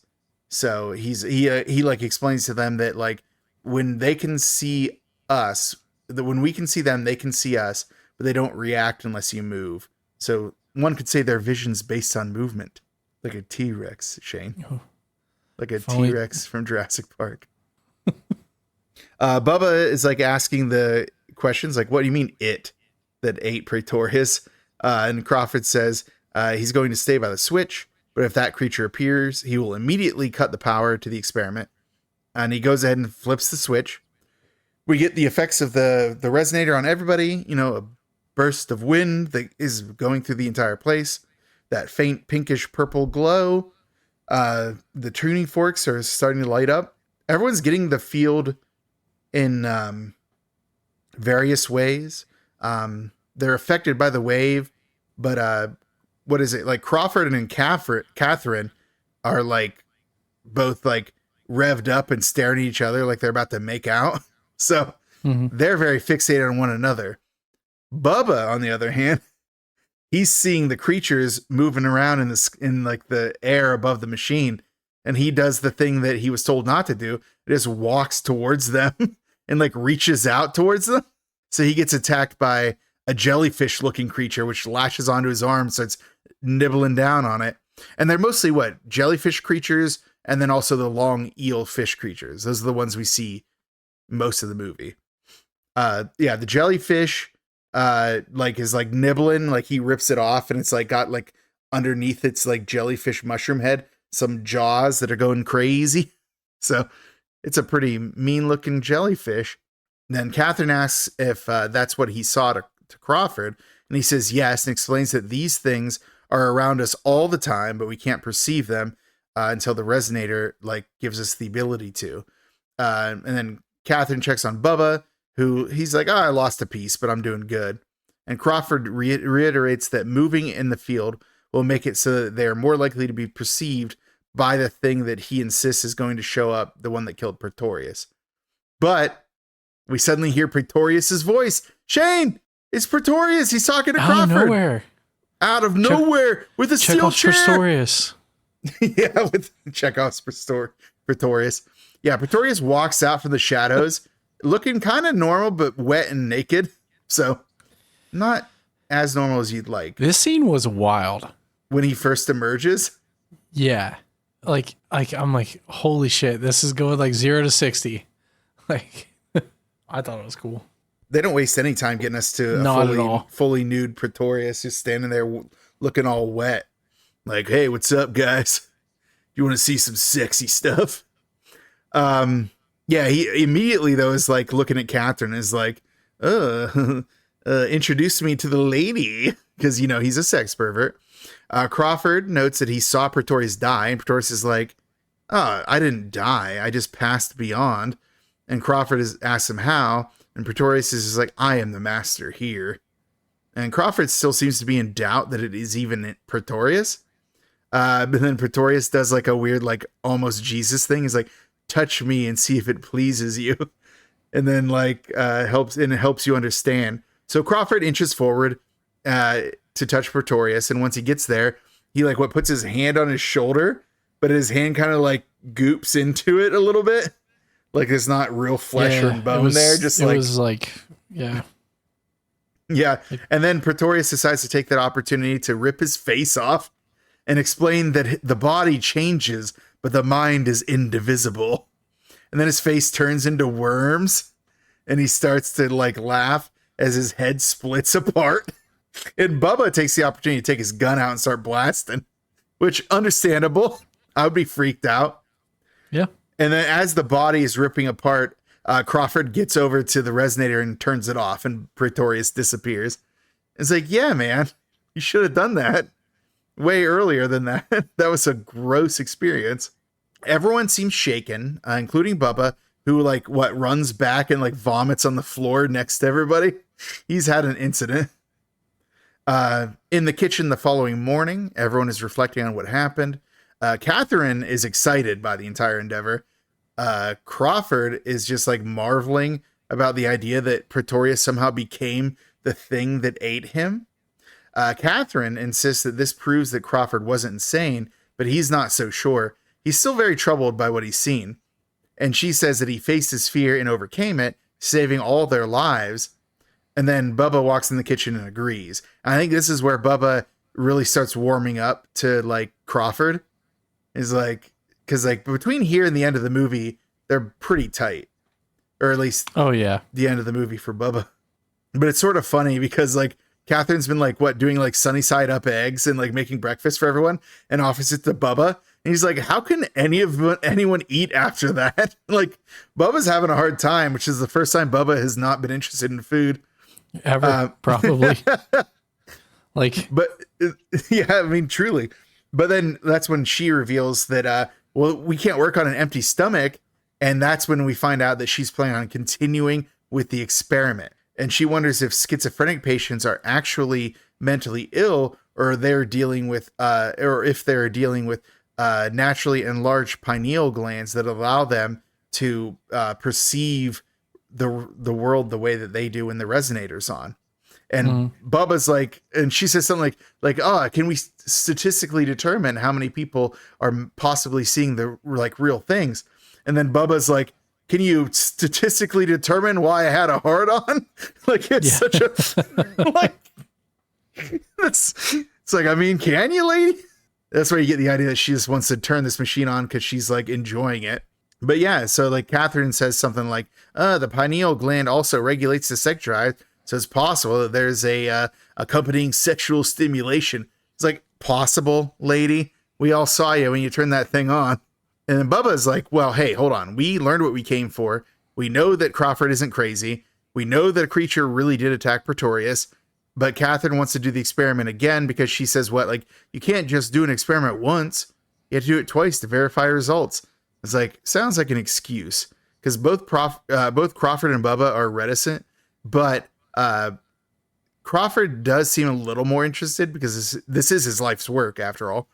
And Bubba says that they need to get out of there. And Catherine says it's the biggest scientific breakthrough since a microscope seeing an amoeba. And then Bubba has probably the best comeback of a movie I've seen in a long time. It's like, yeah, but they weren't down there with the amoeba. It's like, right. I mean, he's not wrong. Like, they're putting their lives on the line. Yeah, but Crawford, he seems like he wants to stop. He's like, I'm the only one who knows how to do the resonator. You need me so I can like stop all this. But then Catherine like full on guilts him and talks about how her father was in a facility for schizophrenia and he died there. Like, he died there alone, thinking he was crazy. And Crawford's like, but I won't help you because I won't help you shatter your mind. And then like throws a mug down to like break it to show that's what happens to your mind on Resonator. Yeah, Bubba speaks up and says that he won't allow any of it, and he is the law here. And Catherine says, hey, we should just get some rest and, you know, think about it later. And Bubba said, okay, after we rest, we're leaving. So, seems like Bubba wants to get out of there, probably because it's the smart move. Sometime later, we find Catherine resting in her bed, but she finds herself awakened. She's touching her head, which is a common thing among people with like pineal gland stuff going on. They like touch their forehead, like their pineal senses tingling. So she gets up and, you know, of course she finds herself like drawn to the resonator. Why wouldn't she? So she's up in the resonator room, looking longingly at the tuning forks, reaching out to touch the round orb that they're attached to. So this is when I'm starting to like, okay, are they compelled to do this stuff? Is it like the stuff? Or is that pineal heightening their inner demon of like curiosity, right? Or power, or because her obsession is curing schizophrenia because her dad died from schizophrenia. I think that's her excuse. Yeah. But I think that certain people are like affected by it in certain ways. Okay. Yeah. And like the way that Dr. Pretorius was affected by it very strongly, I feel like she is too. And for a while I was like, that doesn't make sense in the movie though. She seems so nice. Like she's trying to help him. But if you remember, Dr. Block was talking about how she used to do a lot of like experimental weird things, like pushing the limits of like what is clinically acceptable. So I think that she actually is like an explorer of the edge of like what's ethically allowed to begin with. Yeah. So I think that the version of her that we think we see, because we see like an attractive young woman, we're like, oh, she can't possibly have a dark edge to her, right? It's like, no, she does. And the resonator is showing us that. Okay. Because she's like constantly drawn to it. Whereas even like somebody like Bubba, who is like more strongly influenced by it than say like Crawford, still could resist it, I would say.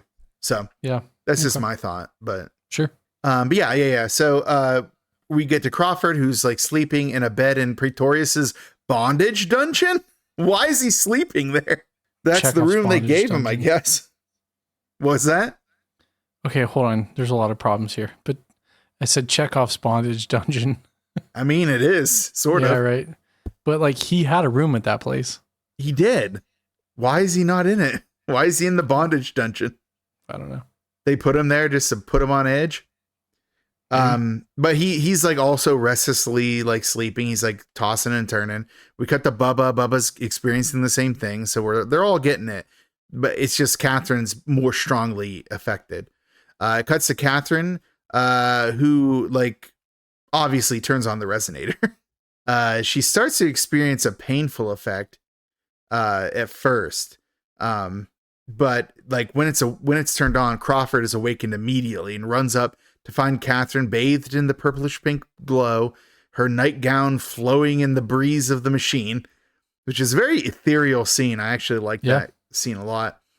Crawford tries to turn it off, but Catherine, in order to stop him, starts just making out with him.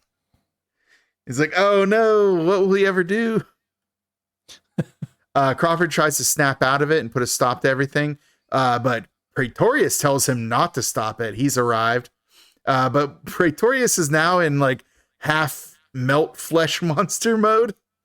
Like his like the like left half of his body is still human, but like the right half is like a flesh goop. Like it's a situation. Half flesh goop. Yeah. With a monster arm. So, but like finally concerned, Catherine's like, okay, go shut off the machine and I'll distract Pretorius. Yeah, she says that to Crawford. Pretorius is obviously there and hears it. It's like, you are quite distracting, and like uses his monster arm to reach out and grab her. So, elongated flesh hand has her. Crawford starts trying to reason with Pretorius and is like, hey, you're still yourself. You're still Dr. Edward Pretorius. And Pretorius is like, no, I'm so much more than human now.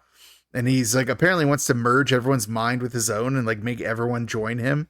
So gross. I don't want to be a part of that weird pervert. But apparently the machine can no longer be shut off. Like the switch doesn't work. So Crawford runs out of the resonator room where Pretorius is laughing in the background. Oh, we'll be waiting for you. But like as Crawford runs, Bubba comes running out of his room in his boxers and just tackles Crawford down the stairs. Yeah. Like what? Like talk to the guy. Great form. Oh, I mean, he was a football player. We know this. Yeah. But yeah, Bubba asks him what he's up to. And Crawford explains he's got to go down to the circuit breaker and cut off the power. And then Bubba seems like, oh, okay. Suddenly I'm on board. If I just had a conversation with you first, we wouldn't have had to fall down the stairs together. So him and Bubba both go downstairs into the basement. We cut back to Catherine, who's being pretty grossly fondled and groped by the flesh monster Pretorius. I don't know how much detail you want to go in on this scene. It's like not as bad as the one that Barbara Crampton did for Reanimator, but this one's still pretty gross. Like, yeah. So, Crawford and Bubba find that the way to the circuit breaker in the basement is now blocked by a massive worm monster. Shai Hulud. Cool. Yeah, super cool. Yeah, there's just like a worm monster down there. Like Crawford's so cool. Like, oh, I guess the resonance reaches down here. And then what is it? Bubba's like, I can fix this, and runs away to get something to fight against it. I thought he was going to get his gun. He is not. Spoiler alert. We cut back to Catherine, who's still being groped and grabbed on by goopy Pretorius. And she's like, what are you going to do to me? He's like, I'm going to kiss you. And then his face starts to morph into like a fucking bug monster with like gross mandibles. Like straight up like roach monster kind of stuff. So she screams, understandably. But in the kitchen we see Bubba grabbing a steak knife. Again, not his gun that we know he has in his room. He gets a steak knife and runs down. Right as Crawford does like a pretty slick jump and jumps over the worm to get to the switch on the wall. But the worm is unfazed by the knife stabs that Bubba does when he jumps on its back. And then just like uses his worm mouth to like start eating Crawford, starting with his head. Yeah, like devour. Yeah, which is kind of mirrored by what's going on with the quote unquote kiss that Catherine's getting from Pretorius, where her entire head is being engulfed by his monster mouth. Weird kiss, but okay, people have different styles. So I had another question about this. Sure. So is that actually Dr. Pretorius, or is that some being that has absorbed Pretorius that's just portraying him because they know Pretorius? It is him. Okay. I think that the idea is that the creature that came for him, his will was powerful enough to imprint himself onto it. It's like a really Lovecraftian thing, because, not to spoil anything, but we're going to see later that he's not the only one that can do that in the climax of this movie. Like, it is possible to, when you've been consumed by it, to reassert your personhood in it. It's just, he allows his body to mutate because he was never happy in the human flesh to begin with. He's always trying to inflict pain or find extra sensation. So he's allowing his body to transform because of that. It's a very Clive Barker take on like an H.P. Lovecraft story, which I kind of like that, but I can understand if like more Lovecraftian purists don't like it, because Lovecraft is sort of a prude at the end of the day. Okay. But yeah. So what happens is Crawford jumps over the worm monster to try to get to the, the switch, the breaker. But, he gets grabbed up by the worm monster. He's starting to get devoured. The worm monster doesn't stop when Bubba tries to stab it. And then when he tries to like pull Crawford out from the worm monster's mouth and just can't do it. He's like pulling on him. Mm-hmm. And then it like lifts him up into the air. And then as he's lifted, Bubba sees that the wires are down below and he just pulls them, which cuts the power to the resonator. Catherine is immediately freed from Pretorius. Crawford is free from the worm, although he's now bald and pale with like all these marks from like the, being bitten by a worm monster. An upset Catherine is very angry and starts like, she flips the switch down and then it's like unplugs every single wire from the resonator as she cries hysterically. It's like, okay, lady, do you finally get this is not a safe thing? Like, seems like Bubba was trying to tell you that all along. Back in the bondage room, Catherine is applying some kind of ointment to Crawford's damaged flesh. Now that he's got like all these like red burn marks or bite marks from where the creature was trying to swallow him. Bubba is in a football jersey for some reason. Doesn't matter. Catherine apologizes. And Bubba says the machine is changing them all and not for the better. And having learned nothing, Catherine says that having other subjects present is what is the problem. I should operate it alone to avoid distractions. And Bubba tells her she's acting like a junkie. He's seen many of them as a cop, and he's going to get the van ready and they're leaving. Bad news. Once Bubba's gone, Catherine starts experiencing some echoes of the pineal gland. You can tell because she touches her head and then starts like tinkering with some of like Pretorius's bondage equipment. She finds a cabinet with some leather items and is grabbing them. And then as she's like feeling like the echoes of like whatever's going on here, she turns and sees Crawford just lying there and like is like, oh, hey, what am I going to do now? So we get to Bubba throwing stuff in the van angrily, and then he goes back into the house. But by the time he's gone in, Catherine has changed into a full fetish outfit. She's got like leather bracers, a choker, and then some kind of like leather corset. It was like, it was like BDSM outfit. Yeah, full on. Yeah. And then some kind of, I guess, G-string. What? Didn't she have a G-string on? I guess, yeah, I think.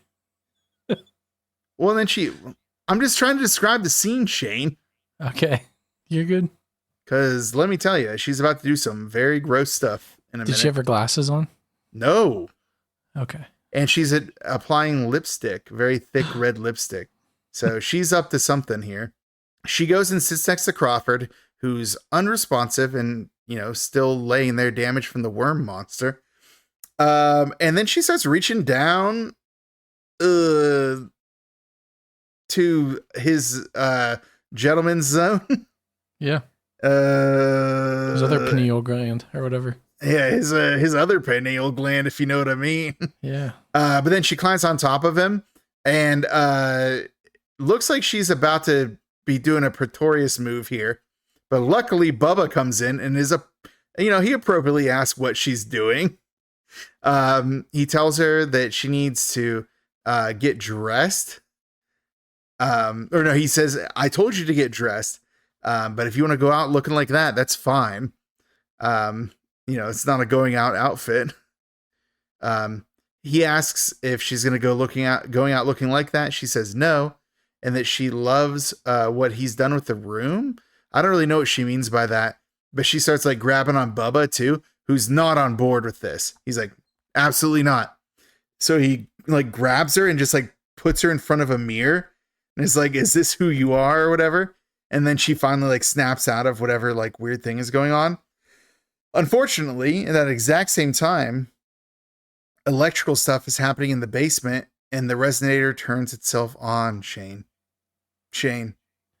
Well, the resonator. The resonator. The resonator. Chekhov's resonator. Come on. No, it's a focal point of the thing. So like Crawford immediately wakes up from the resonator's pulse. He's like, Pretorius is trying to turn it on from beyond. Title drop. Yeah, it was so good. I'm like, yes. I'm like, I wonder when it was coming. I didn't know when. He's trying to turn it on from beyond. So yeah. Bubba goes up and tries to like hit it. But he's stopped by electrical interference. He goes to take out his gun finally, but it's magnetically like stuck to the ceiling by like the power of the resonating like matrix field. Catherine and Crawford arrive after him. Catherine is telling Bubba to pull the cable, as Catherine and Crawford are swarmed by bug monsters. And Bubba tries the axe, but the cables manage to like shoot electricity to each other from their broken ends. And then I guess he notices that like light attracts the bugs because he's shining a flashlight on those two and it like makes the bugs gather there. So he's like, oh no. So he throws the flashlight to get it away, but then he throws it so that the flashlight hits a wire. It is right on him. And then he's swarmed by the bugs instead. And the others can't get to him because of the electrical interference. And Bubba is devoured by the bugs. Oh yeah. And he's like that's an understatement. Well, yeah, his basically like chest up is still normal, but his arms and legs are like sinew and bone and like goopy flesh and guts. Mm-hmm. He's having a hard time. And he's dying slowly. And this is when I'm like, Catherine is crying, but it's like, lady, you're kind of at fault for this. But Crawford looks across the room and sees Pretorius is lurking in the shadows. So Crawford grabs his like hurting head as his pineal gland is being like triggered by these events. We see the full creature that is Pretorius. And he's like, what now? He's like a lengthened like worm man with like one huge claw arm and big old legs. Like he's not just a worm, but he has like worm elements to him. He's definitely looking kind of weird. But his pineal gland is now like on a lengthened stalk protruding from his forehead. Yeah. Pretty gross. He's like an anglerfish, Shane. Yeah, that's a good way to describe it. But yeah, so he grabs Catherine with his big old arm, wanting to do some kind of mind meld for sensual pleasure, I guess, because he says like, what is it? The best sensual pleasure you'll ever know is the mind of another. But then Crawford like finally grows some stones, and he's like, you don't know pleasure, you know only pain. And Crawford is also in pain though. So he's like evolving and like what is it? He's evolving into a new being according to Pretorius. He's like, he's gonna be something entirely new, like a human with like the pineal ability to like sense things. Pretorius tells him to let it out when suddenly his own like Crawford's own pineal stalk This is pretty wild. emerges from his forehead. It's like a bloody hole in his forehead, just like boom. Out comes his worm, his own worm. And he's seeing a whole world of like weird, colorful vision of reality. And Crawford's like, it's so beautiful. And he seems like he's weakened. And, Pretorius is too busy pulling Catherine towards him. Now that Crawford's no threat because he's too busy experiencing like a world of pineal gland excitement. Right. But, I forgot to mention, at one point while she's getting grabbed by his monster hand, Catherine grabbed a fire extinguisher. So now she has it. She shoots on the fire extinguisher at the resonator, seemingly disabling it. But when she goes to check on Crawford, it turns on again. Pretorius is back, and he's mad at her. But then she does shoot it again and finally does disable it and yells at Pretorius, as you should, because he sucks. But Crawford is unfortunately still basically catatonic. We cut to the hospital where Dr. Block is examining Crawford. She tries to use forceps to pull like the pineal gland thing out, but it emerges on its own like a little snake and just like rolls around. She is unhappy about that. She's interrupted by a nurse who tells her that the police are there. And then when she gets out there, the police ask Dr. Block about her opinion of Catherine's mental stability. She says that she would rather give her opinion about Catherine's professional conduct. It's like, except that they're here to see if she should be committed, dude. Block says that she's contemptible. She cost Crawford his mind and maybe his life. And Catherine's like, well, I've cost another man his life today too, which is Bubba. The assistant DA is apparently so mad about this, he's going to hand over to Catherine to Dr. Block. And Dr. Block is, because he's like, well, I lost one of my best men, so now I'm going to let this doctor who obviously hates you torture you. Yeah, right. And then Block is like, okay, time to do electroshock treatment for her. Right. And the nurse is like, that's not hospital policy. And Block's like, you're just a nurse. I make policy around here. I'm the law. I'm the law. So yeah, things aren't going to go well for Catherine. She tries to flee, but like orderlies catch her and take her to a room where they're going to do shock treatment while Block goes back to check on our man Crawford. At Crawford's room, the cop that was supposed to be watching his door is over at a desk hitting on a nurse. So Crawford just like walks out. He's like being very sneaky, except not at all. He's looking barely human now. His bald, pale body now with his like lumpy head and his. You know what he kind of looks like? What's that? He kind of looks like the dude after he got transformed into like angel powers in Demon Wind. Oh, sort of. Yeah, sort of. Yeah. Well, I already said that version of him though did already look like a Jeffrey Combs character. So. Yeah, true. Definitely did. Yes. Yeah. So he emerges. He sees some food in like a plate outside of a room and goes to eat it, but he doesn't like it. He spits it out. He's like, gross. Don't like this food. I don't like human food anymore. And then he stumbles down the hall, and then sees like a vision from his pineal stalk. So he follows the vision and leads him into a lab, and he sees something in like a barrel or like a little like glass tube that's glowing purple. And he's like, yeah, I'm going to eat that. Catherine, on the other hand, is being strapped down for shock treatment, which again is a problem and definitely not something they would have done even back then. Not just because one doctor was mad. Block arrives in Crawford's room, finds he's gone, and tells the cop to call security because, like, what the hell, man? But when she is going to walk down the hall, she sees that the lab has, like, blood coming out the bottom of the door. Yeah. So she goes in, and she finds Crawford just down there chowing down on some brain. That's what was in the bucket, Shane. It was brain. It was like was it the pathology department though? So it's like gross brain. Probably something weird about that brain for sure, but he loves it. But then it's like a funny scene because she's like, don't eat that. That'll make you sick. And he's like, oh no. And he drops it, like disgusted in himself for what he's done. And it's like, Block helps him up. And on the way out the door, on the way out, he's like, are you going to be able to help me? And she's like, we're going to do what we can. But then he's hit by another craving from his pineal gland. And he looks at Block and sees like some purple in her brain. So what does he do, Shane? Just tongues that eyeball. He just like bites her eyeball out and then just like starts like sucking the brain juice out of her eyeball. And his like pineal gland stalk is going nuts. The pineal gland loves this. It loves it. Pineal gland will remember this. Pineal gland will remember this. Yeah, I was going to ape shit. I couldn't believe it.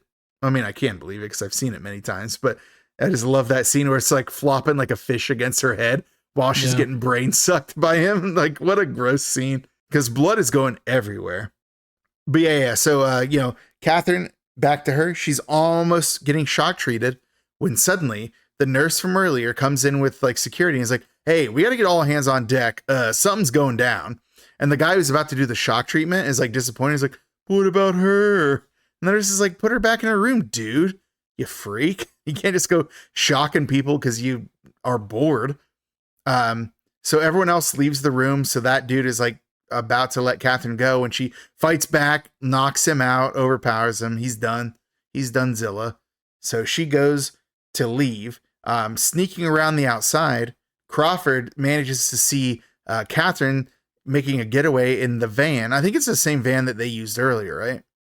Or maybe just another van. Could just be. Yeah, I don't remember. I'm not a van professor. He's calling out to her, but she doesn't hear because she's on the way out. But not one to be left behind. Crawford sees an arriving ambulance. He's like, I could feast and get a ride. So the male paramedic is like pushing the gurney with the patient on it past where Crawford's hiding. He jumps out. The patient is freaking out, which is Charles Band's dad, the wino. Him freaking out attracts the other paramedic. She comes over, and the wino's like, there's a man with a snake coming out of his head. But she doesn't listen. But then she sees that the male paramedic is over there somewhere, and she goes to look and sees his eyeballs eaten out and his brain has been sucked. I mean, I guess she can't tell his brain's been sucked, but we know what happened. Crawford tries to get her, but she breaks free. And while she's trying to run away, he jumps on her and like puts her down. And does he like knock her out, or does she die? I don't know. It's kind of hard to tell. She was taking on a knife. I don't know if she like died by stabbing herself when he knocked her down or what. Either way, Crawford's disgusted by himself, so he just runs over and steals the ambulance and drives away, leaving Charles Band's dad freaking out in his gurney. Back to the Pretorius estate, Catherine makes her way through the darkness up to the resonator room. She takes a moment to see the outline of where Bubba's body was, and I put in my notes, RIP to our realest of ones, because I kind of wish Bubba had made it to the end of the movie. I loved him. Yeah, he was the best. Yeah. From her bag, she pulls out a bomb. Yeah, really. Where'd she get that? Yeah. She was just in the hospital. Yeah, straight up was like a timer with like dynamite on it. Like, okay, cool. So I guess she's serious about destroying the resonator this time around. Down at the breaker, some electricity sparks. That means I think that what's his nuts is going to try to resurrect himself. Pretorius. Like, what an absolute pervert. Just stay in the monster realm. You can bang people there, I'm sure. On her way out, Catherine is captured by Crawford. And I was like, oh, they're going to team up to work together. No, he's going to strap her into bondage hand straps in Pretorius's bondage dungeon room. And then tell her that he loves her. I'm like, hey, man, there's better ways to do this. Like, send a text. Like, back then, I guess not. Like, write a letter, write a note. Not put her in a bondage hand strap thing. And he's trying to explain, or no, she's like trying to explain, I set up a bomb. And then Crawford's not being very likable. I'm like, what happened to my sweet Jeffrey Combs? Why have you done this to me? Crawford's pineal stalk is going bonkers. It's hanging out of his head, going flip flap, flippity flap. Yeah. And he's seeing her with his pineal gland vision and telling her that she's beautiful. And then she's trying to explain that Pretorius will devour them both and then devour all of the human race if he's given the chance. The breaker is sparking more downstairs, so you know our villainous Pretorius is probably on his way back. Crawford goes to eat Catherine's eye, like all the other eyes he's eaten out to suck out their brains. But she fights back. And Shane, how does she fight back? She bites that pineal gland. She bites that pineal gland stalk right off his head. Damn, dude. That was awesome. That was an awesome moment. It's pretty gross too. He was not ready for that. That was rough.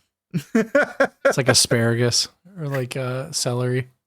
Just biting off a chunk of brain flesh, you know? But yeah, so the resonator has fired up again, though. Problem. Pretorius is there, Shane. Pretorius has returned. He's immediately grabbing on Catherine because, you know, that's what he wants. And he's talking about how the most sensual pleasure is to know the desires of another's mind. But now Crawford, now that he's had his, I guess, brain wiener bit off, he's like regained his sense of self.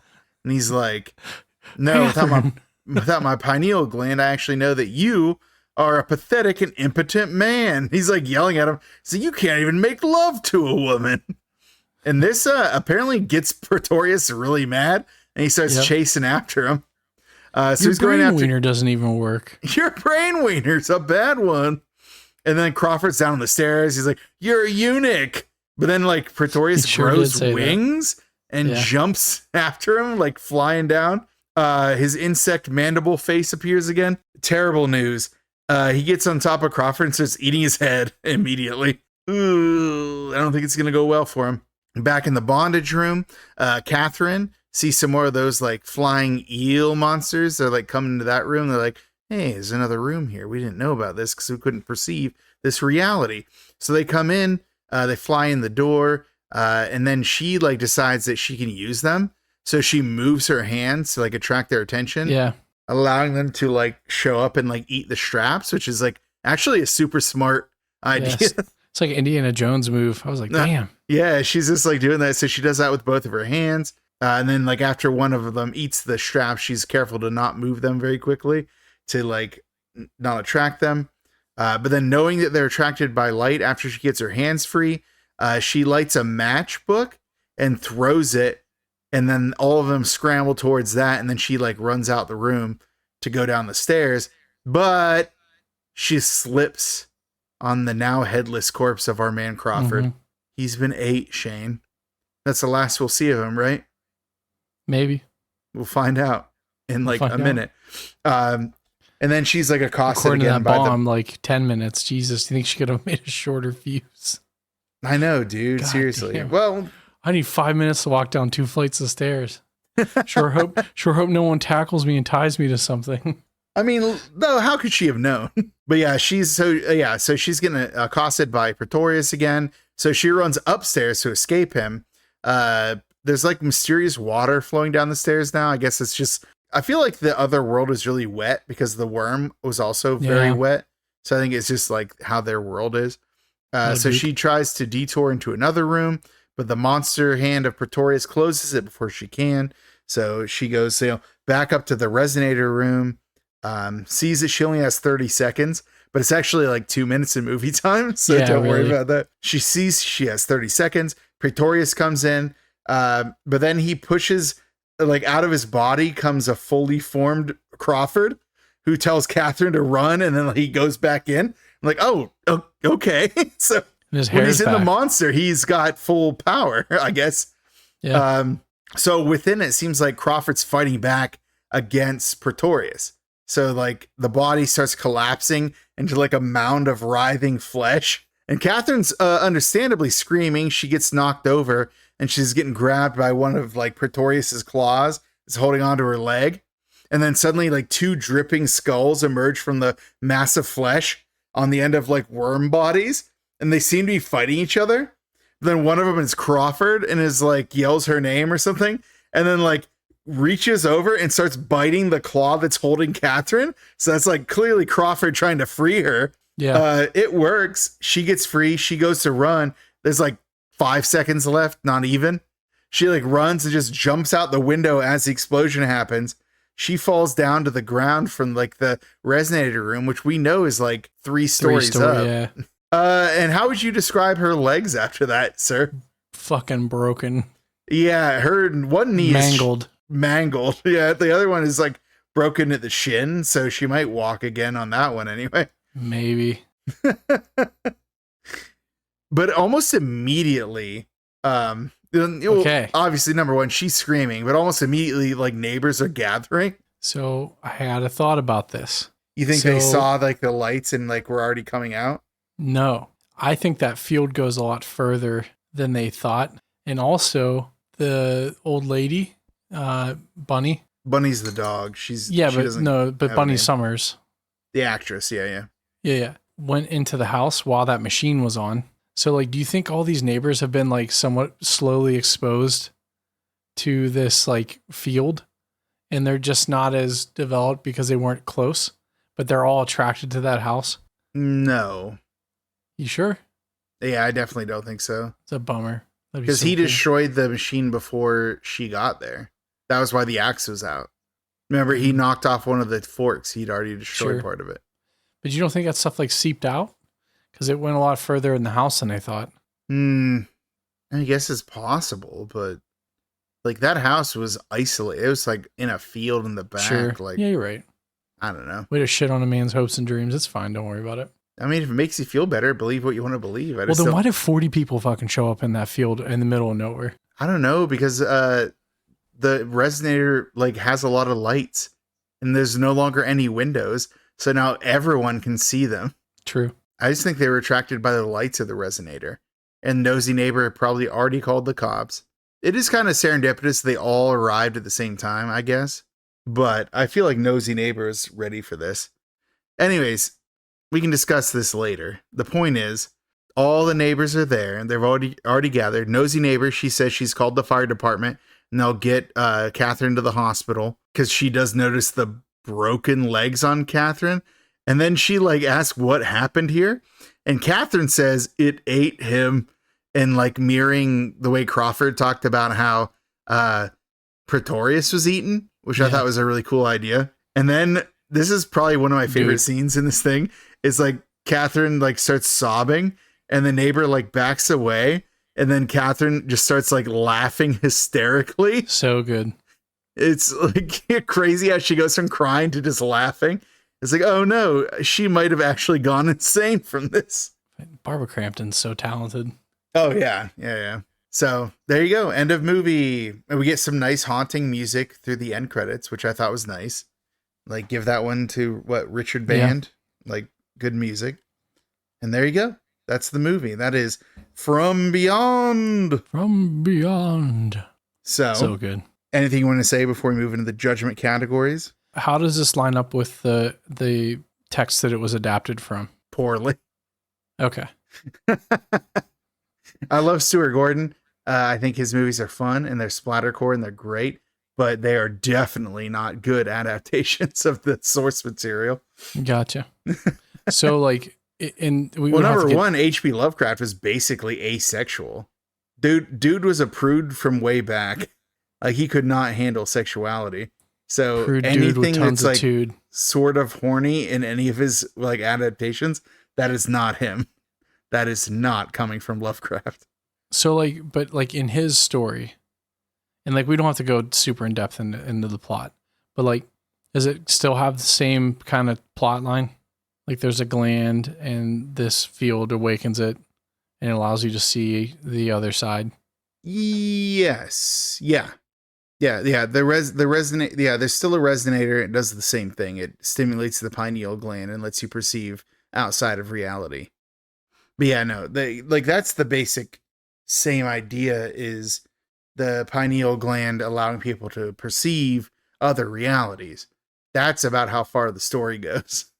All the horny stuff, that's not H.P. Lovecraft. Gotcha. Cool. Although his wife said he used to bang. So I guess we can look that up. Well, you heard it here first, folks. Well, so what, I know our next segment, the very popular McMurder of the movie. McMurder of the movie. Is this one's gonna be tough because like there were a couple good ones. I feel like in my mind I have one like very like one that sticks out to me, but There's only one for me. is it Bubba? It's Bubba. It's Bubba. Because like the other ones are like, yeah, he sucks an eyeball out here and there. This was more of a psychological kind of thing, you know? He didn't deserve that. He did I not. felt so bad that was what happened to Bubba. Like Bubba too, like the bond he developed with like, with Crawford throughout that movie. It was like crazy to see him go down like that. Yeah. No, it was. Yeah. But the effects were awesome. I mean, it looks so good. Yeah. Like all the guts and the devoured arms and legs. Yeah. It was gross, but it was like, why did it have to be him? They couldn't just add another character and let that guy get eaten. It's like they probably couldn't. They spent all their money on the creature effects. Right. Cool. Well, I think that brings us to our next segment.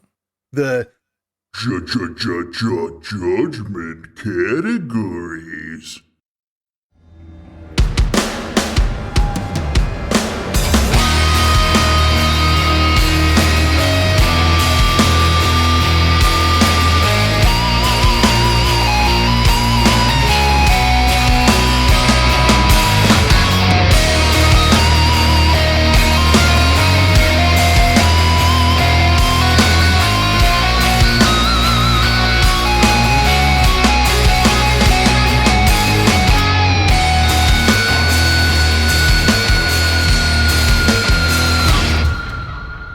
Boom, boom, boom, boom, boom, boom, boom, boom, boom, boom. Music. Music. There you go. First of all, you're welcome. Yeah, thank you. Yeah. So the judgment categories, that's our section where we give a letter grade to 5 categories. One is story, which includes writing, acting, effects, music, which factor in sound design, a little bit of both.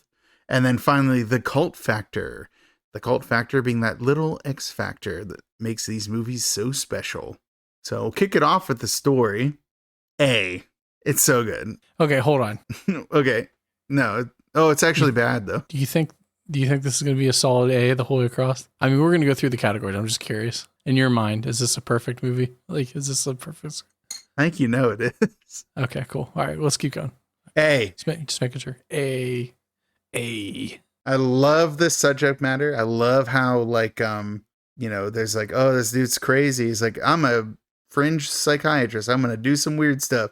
And then like our poor Bubba is dragged along for the ride. I don't know. It is such a fun for such a small cast. It's so fun. And I'm especially used to seeing like bigger casts and like it being harder to get attached to characters. When Bubba died, I died a little bit. You know? And like you watched this 4 times recently, so you've died 4 times. I know. I don't even know how many times I watched it before that. My God. And then like, I don't know, like the way that, Crawford finally fights back when he's inside of Pretorius. Like, what a movie. Like it really builds and understands its world really well. Yeah. And like makes it like very much like such a one house, one night almost kind of 2-night movie. Sometimes in a hospital, but like, yeah, I don't know. I love it. I love the story. I think it's good. I think the writing is good. I think it's sharp. I think that some of the lines could have been goofier if they weren't delivered so well, which is a different category, but I don't think that's enough to knock it from A. So I'm going to say A. No, I agree. This is really good. Even if you take the Lovecraft stuff out of it, like, even with you saying like, hey, it wasn't adapted well, it still stands alone by itself. So I think it stands better without it. Like, yeah, Lovecraft stories are incredible ideas. terribly executed.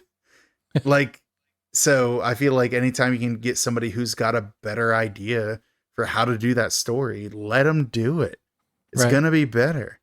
And I feel like Stuart Gordon did that every time he had the chance. So, all right. It is. A it is. A must be the money. And then now next is acting. I mean, this is A. I think it's A too. Yeah, I mean, I'm trying to think of a character I didn't like or one that wasn't even good. Even the neighbor lady was good. Yeah, what little scenes she had. Like, Yeah. So, you know, I think that this might be like, I love Jeffrey Combs. I think he's an incredible actor, but his performance in this is another level. Oh, for sure. Like the way he goes from jittery, like victim of circumstance, to concerned, like we're about to do something horrifying, to like growing in confidence and like getting to the level where he's ready to fight back. Like, what a character, what an arc. And Barbara Crampton, like, she was young when this movie was made, and she was like able to pull off this like intellectual gravitas that like slowly descended as she was like being like affected by the resonator. And I feel like no scene will affect my mind the way that her like psychotic laugh at the end of the movie will. Like, she was just done at that moment. And then Ken Foree, I mean, come on, he was our guy. He was the man. Yeah, and they did a good job at keeping him grounded. Like, everyone was dealing with different emotions and stuff, and I think keeping him as like the steady, you know, like kind I was of like, okay, cool. This guy's not crazy. Let's get the hell out of here. Like, Right. he's that guy. He's like the voice of reason. Right. It helped the whole time. He's like, we need to fucking leave. And watching his relationship with Crawford grow, where he's like, this guy's a possible murderer, and he realizes he's not, and he's actually a nice guy. And he's like, okay, well, I'm gonna now protect this guy, and like to the point where that's what kind of helped end him. It's like he's trying to help him and then accidentally hurts himself. Is just like such an interesting dynamic between them. So yeah. Ken Foree, like what a dude. And then even like the other actors, like there's no wasted part here. Like everyone did their parts well. Like I can't give enough credit to, you know, what's his name? Ted Sorrell, who plays as Pretorius. Yeah. Like he spends most of his time either covered in gross goo or like as a monster man. But oh my God, like watching him, like when that scene where he's like groping on Barbara Crampton, I was like, oh, this is so gross.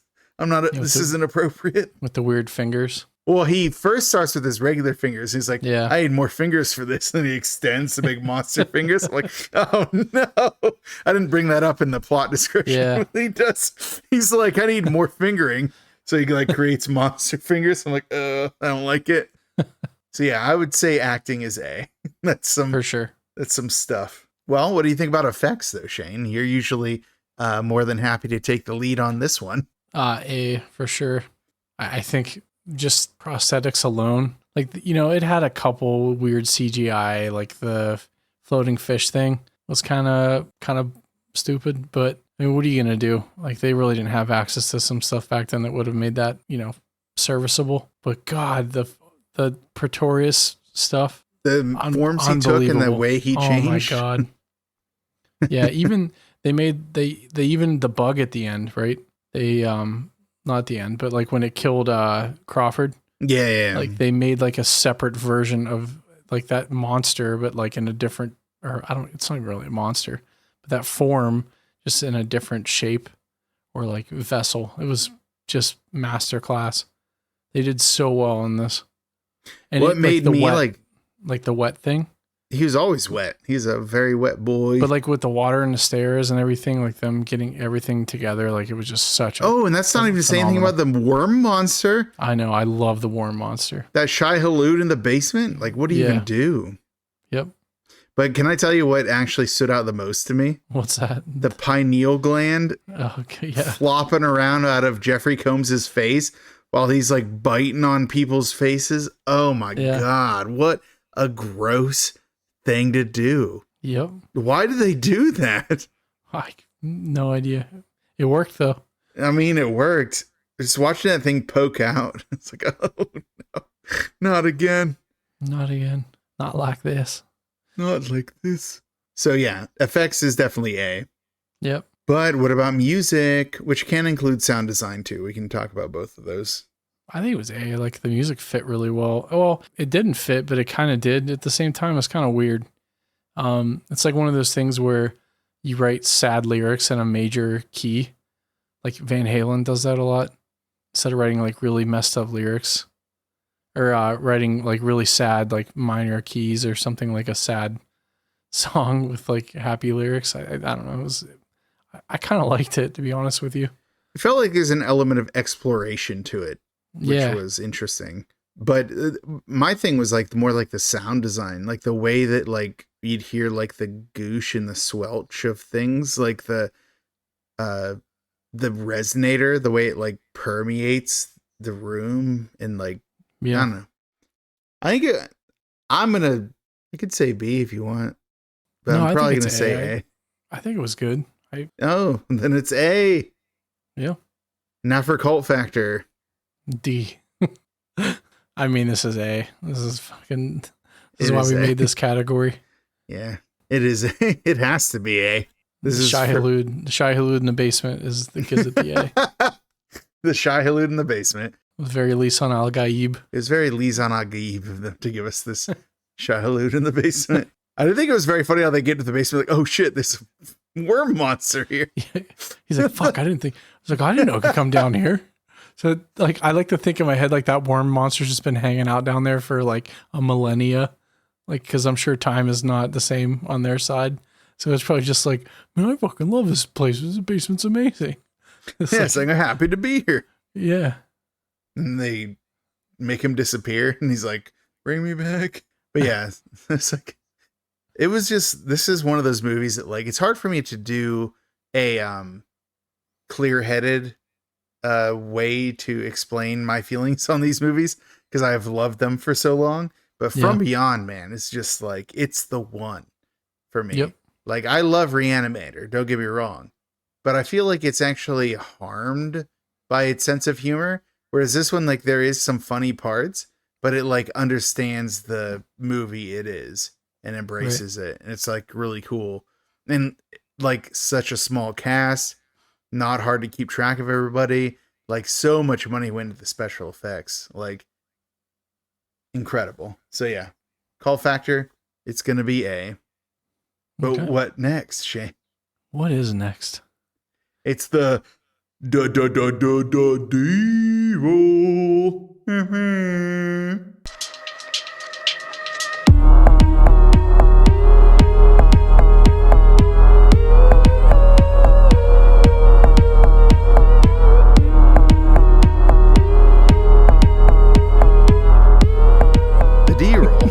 That's our last thing that we do because you can't stop us.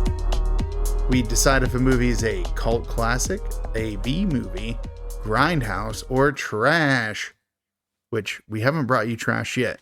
We don't plan on doing it. So chill out. Relax. So put the keyboards away. Wait, what are you doing? Are you doing like a bit? No. Okay, good. We don't have time for bits. Because I'm here to say, for my D-roll choice, I'm going to choose cult classic. Yeah, I mean, this is... And I will not bend from it. I will not yield. Look, I'm going to start watching some of these other Stuart Gordon films. But this is probably my favorite Stuart Gordon film I've seen. But this is only my third one. So... What else did you see? I want to watch Pit and the Pendulum and... well, I mean, I'm not counting like things he's written. Like Honey, I Shrunk the Kids and all that stuff. But, sure. And then Fortress. So I'm going to watch Reanimator soon, like very soon. Do and it. some of his other works. Do it. I would probably, I'm going to go on a limb and say this might be his best one that I've seen. So I'm going to say, but like when I look at lists and stuff, Reanimator comes up all the time and this is not on the list. Is there a reason for that? Like, why is this? Because it's kind of weird that Crampton and Combs are both in like this and Reanimator. and like if you go on their list of like popular movies they've been in, Reanimator comes up both times before From Beyond. So is this less popular? Yeah, this one. So there's some things that happened here. Like Reanimator is kind of funnier. Like it has a bit more of like a humorous bent to it, which kind of helped it. And then there's like the idea that it has like a more, I don't want to say basic plot, but the idea is like, hey, dude's just like bringing people back from the dead, like using his green goo. He's just doing that. This one's more high concept. It's like, oh, there's a machine that gives you access to another world, and like it's a bit more complicated. So like I feel like that's a big part of it. This was they both worked together on Reanimator. They worked together on this. They worked together on Castle Freak. So like they all like they didn't sour their relationship or anything. There's nothing wrong with it. It just like it's a movie that doesn't get its due, and I think it's just because not enough people have seen it. So this is my little effort to help get people out there to see From Beyond. Yeah, I mean this movie is just not white knuckle the whole time. It slows down a little bit when they go to the hospital, which is probably my only criticism of the movie. Is it starts off swinging and it slows down like to a crawl and then picks right back up, which is great. Slows down until my man starts eating eyeballs. Well, I meant when like she's walking where she meets Crawford for the first time. Oh, well, you have to put the positions, like put the characters in position. Yeah. Well, then like she has to come in and be like, well. Well, so they put a guy in there cranking it to speed it back up, but I'm like, I don't think. Sir, you can't crank it fast enough to make it worth my time. Right. He's like, watch me. So, like, oh, I don't want to. So we did it. So we said cult classic? Cult classic. Hell yeah. From Beyond. From Beyond. I'm glad you liked this movie. I was actually kind of worried about it because I loved it so much. And I was like, if you don't like it, it's going to be devastating to our friendship. No, I love this movie. It's so good. Because I love the sci-fi stuff. So anything that's like weird like this is right up my alley. So I'm pissed at myself for not watching this like sooner. Well, hey, you're welcome, buddy. I'm here to help you. But hey, speaking of watching something sooner, what are we doing next time? Next time on The Dark Side Drive-In. Z. Oh, like Dragon Ball Z? Yeah. That was actually really good. Because I did sound like I was a Toonami announcer. Yeah. Ladies and gentlemen. Sorry. Well, it is time for me to tell us what the next movie is we're going to be doing on the Dark Side Drive-In. And let me tell you something. The weather's getting warmer. Ooh. What does that mean? I feel like summer is approaching. Uh-oh. Well, we all know what that means. Only 3 things come to mind. They're the Summer Try-Slash-a-thon. Bum, bum, bum. Brat, brat. Bum, bum, I don't know if that's copywritten, so I don't know if I can get that sound. Bum, bum, bum. That's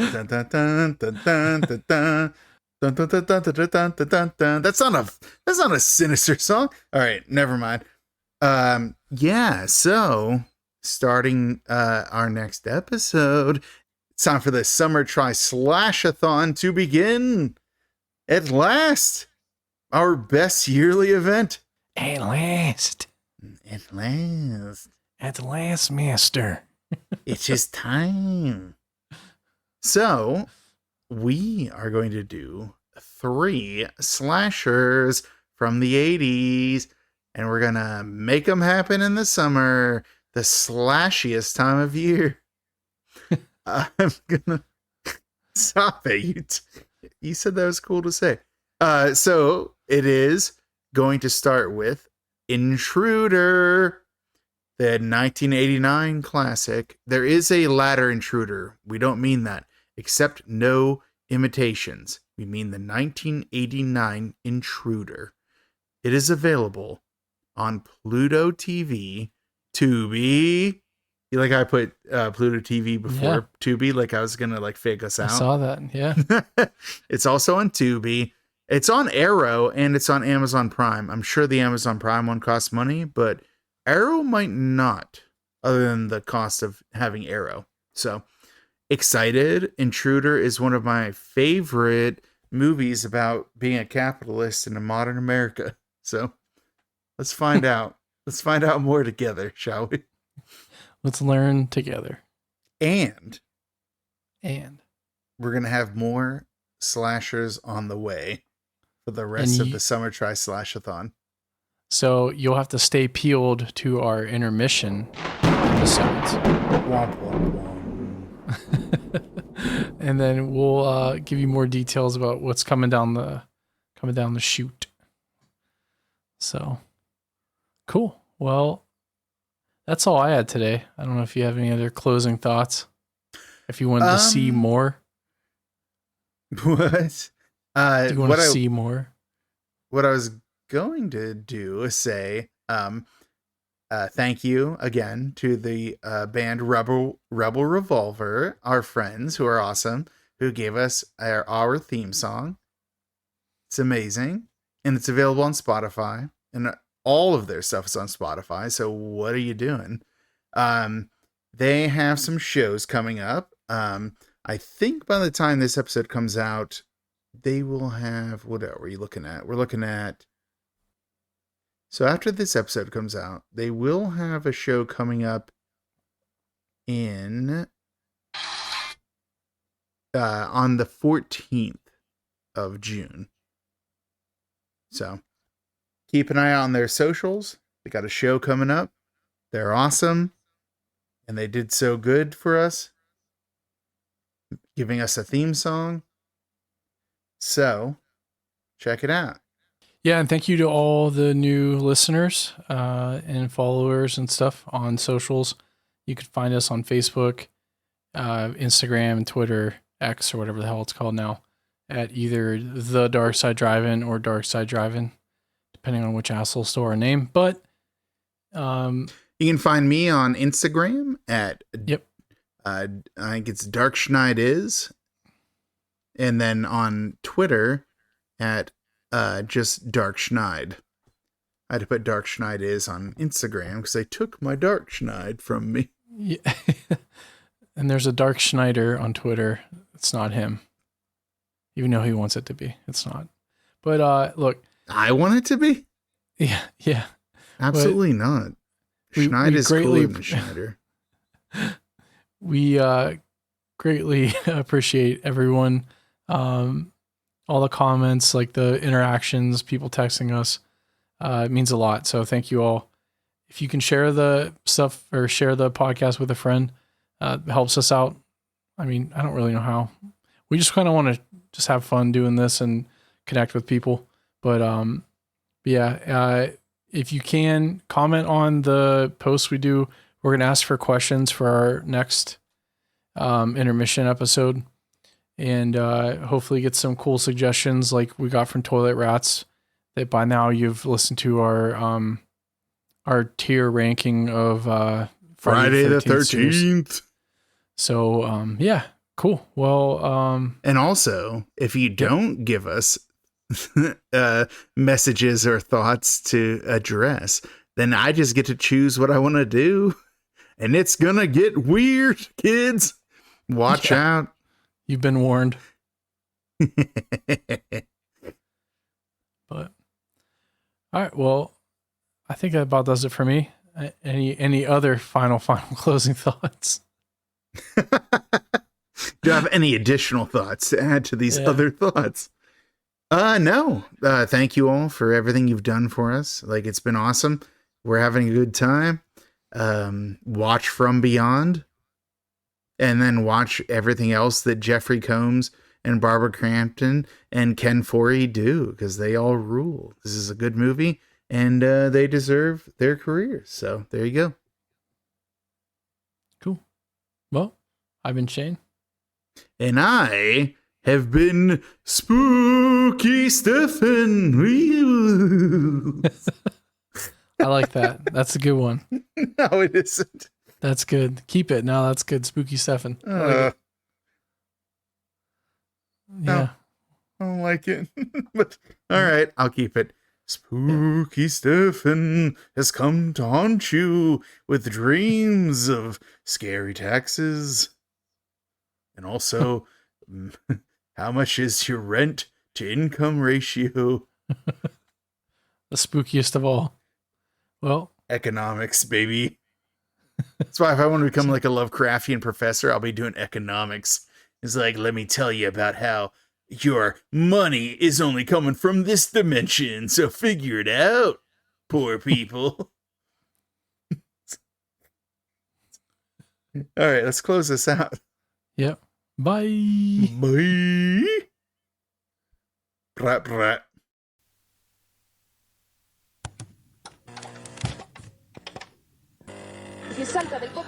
He thought he was in control. How wrong he was. Come to the dark side, drive-in. It's the dark side, drive-in. Come to the dark side, drive-in. It's the dark side, drive-in movie club.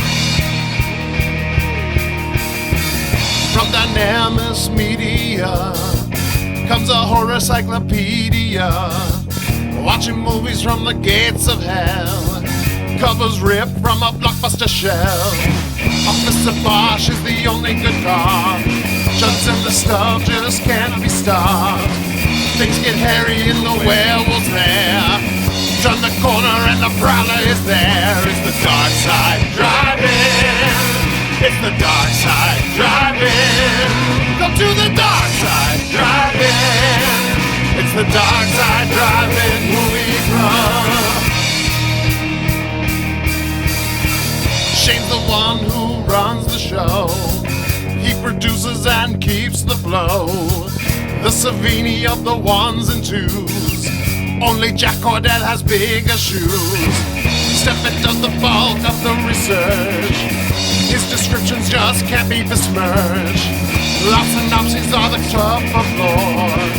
Just like Lamson, you'll be begging for more. It's the dark side, drive-in. It's the dark side, drive-in.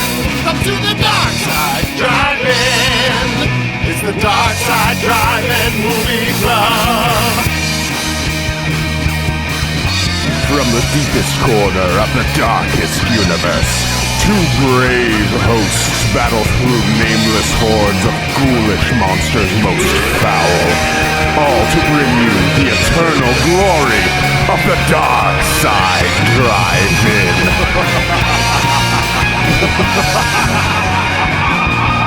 It's the dark side, drive-in. It's the dark side, drive-in. Come to the dark side, drive-in. It's the dark side, drive-in movie club. It's the dark side, drive-in. Come to the dark side, drive-in. It's the dark side, drive-in. It's the dark side, drive-in movie club.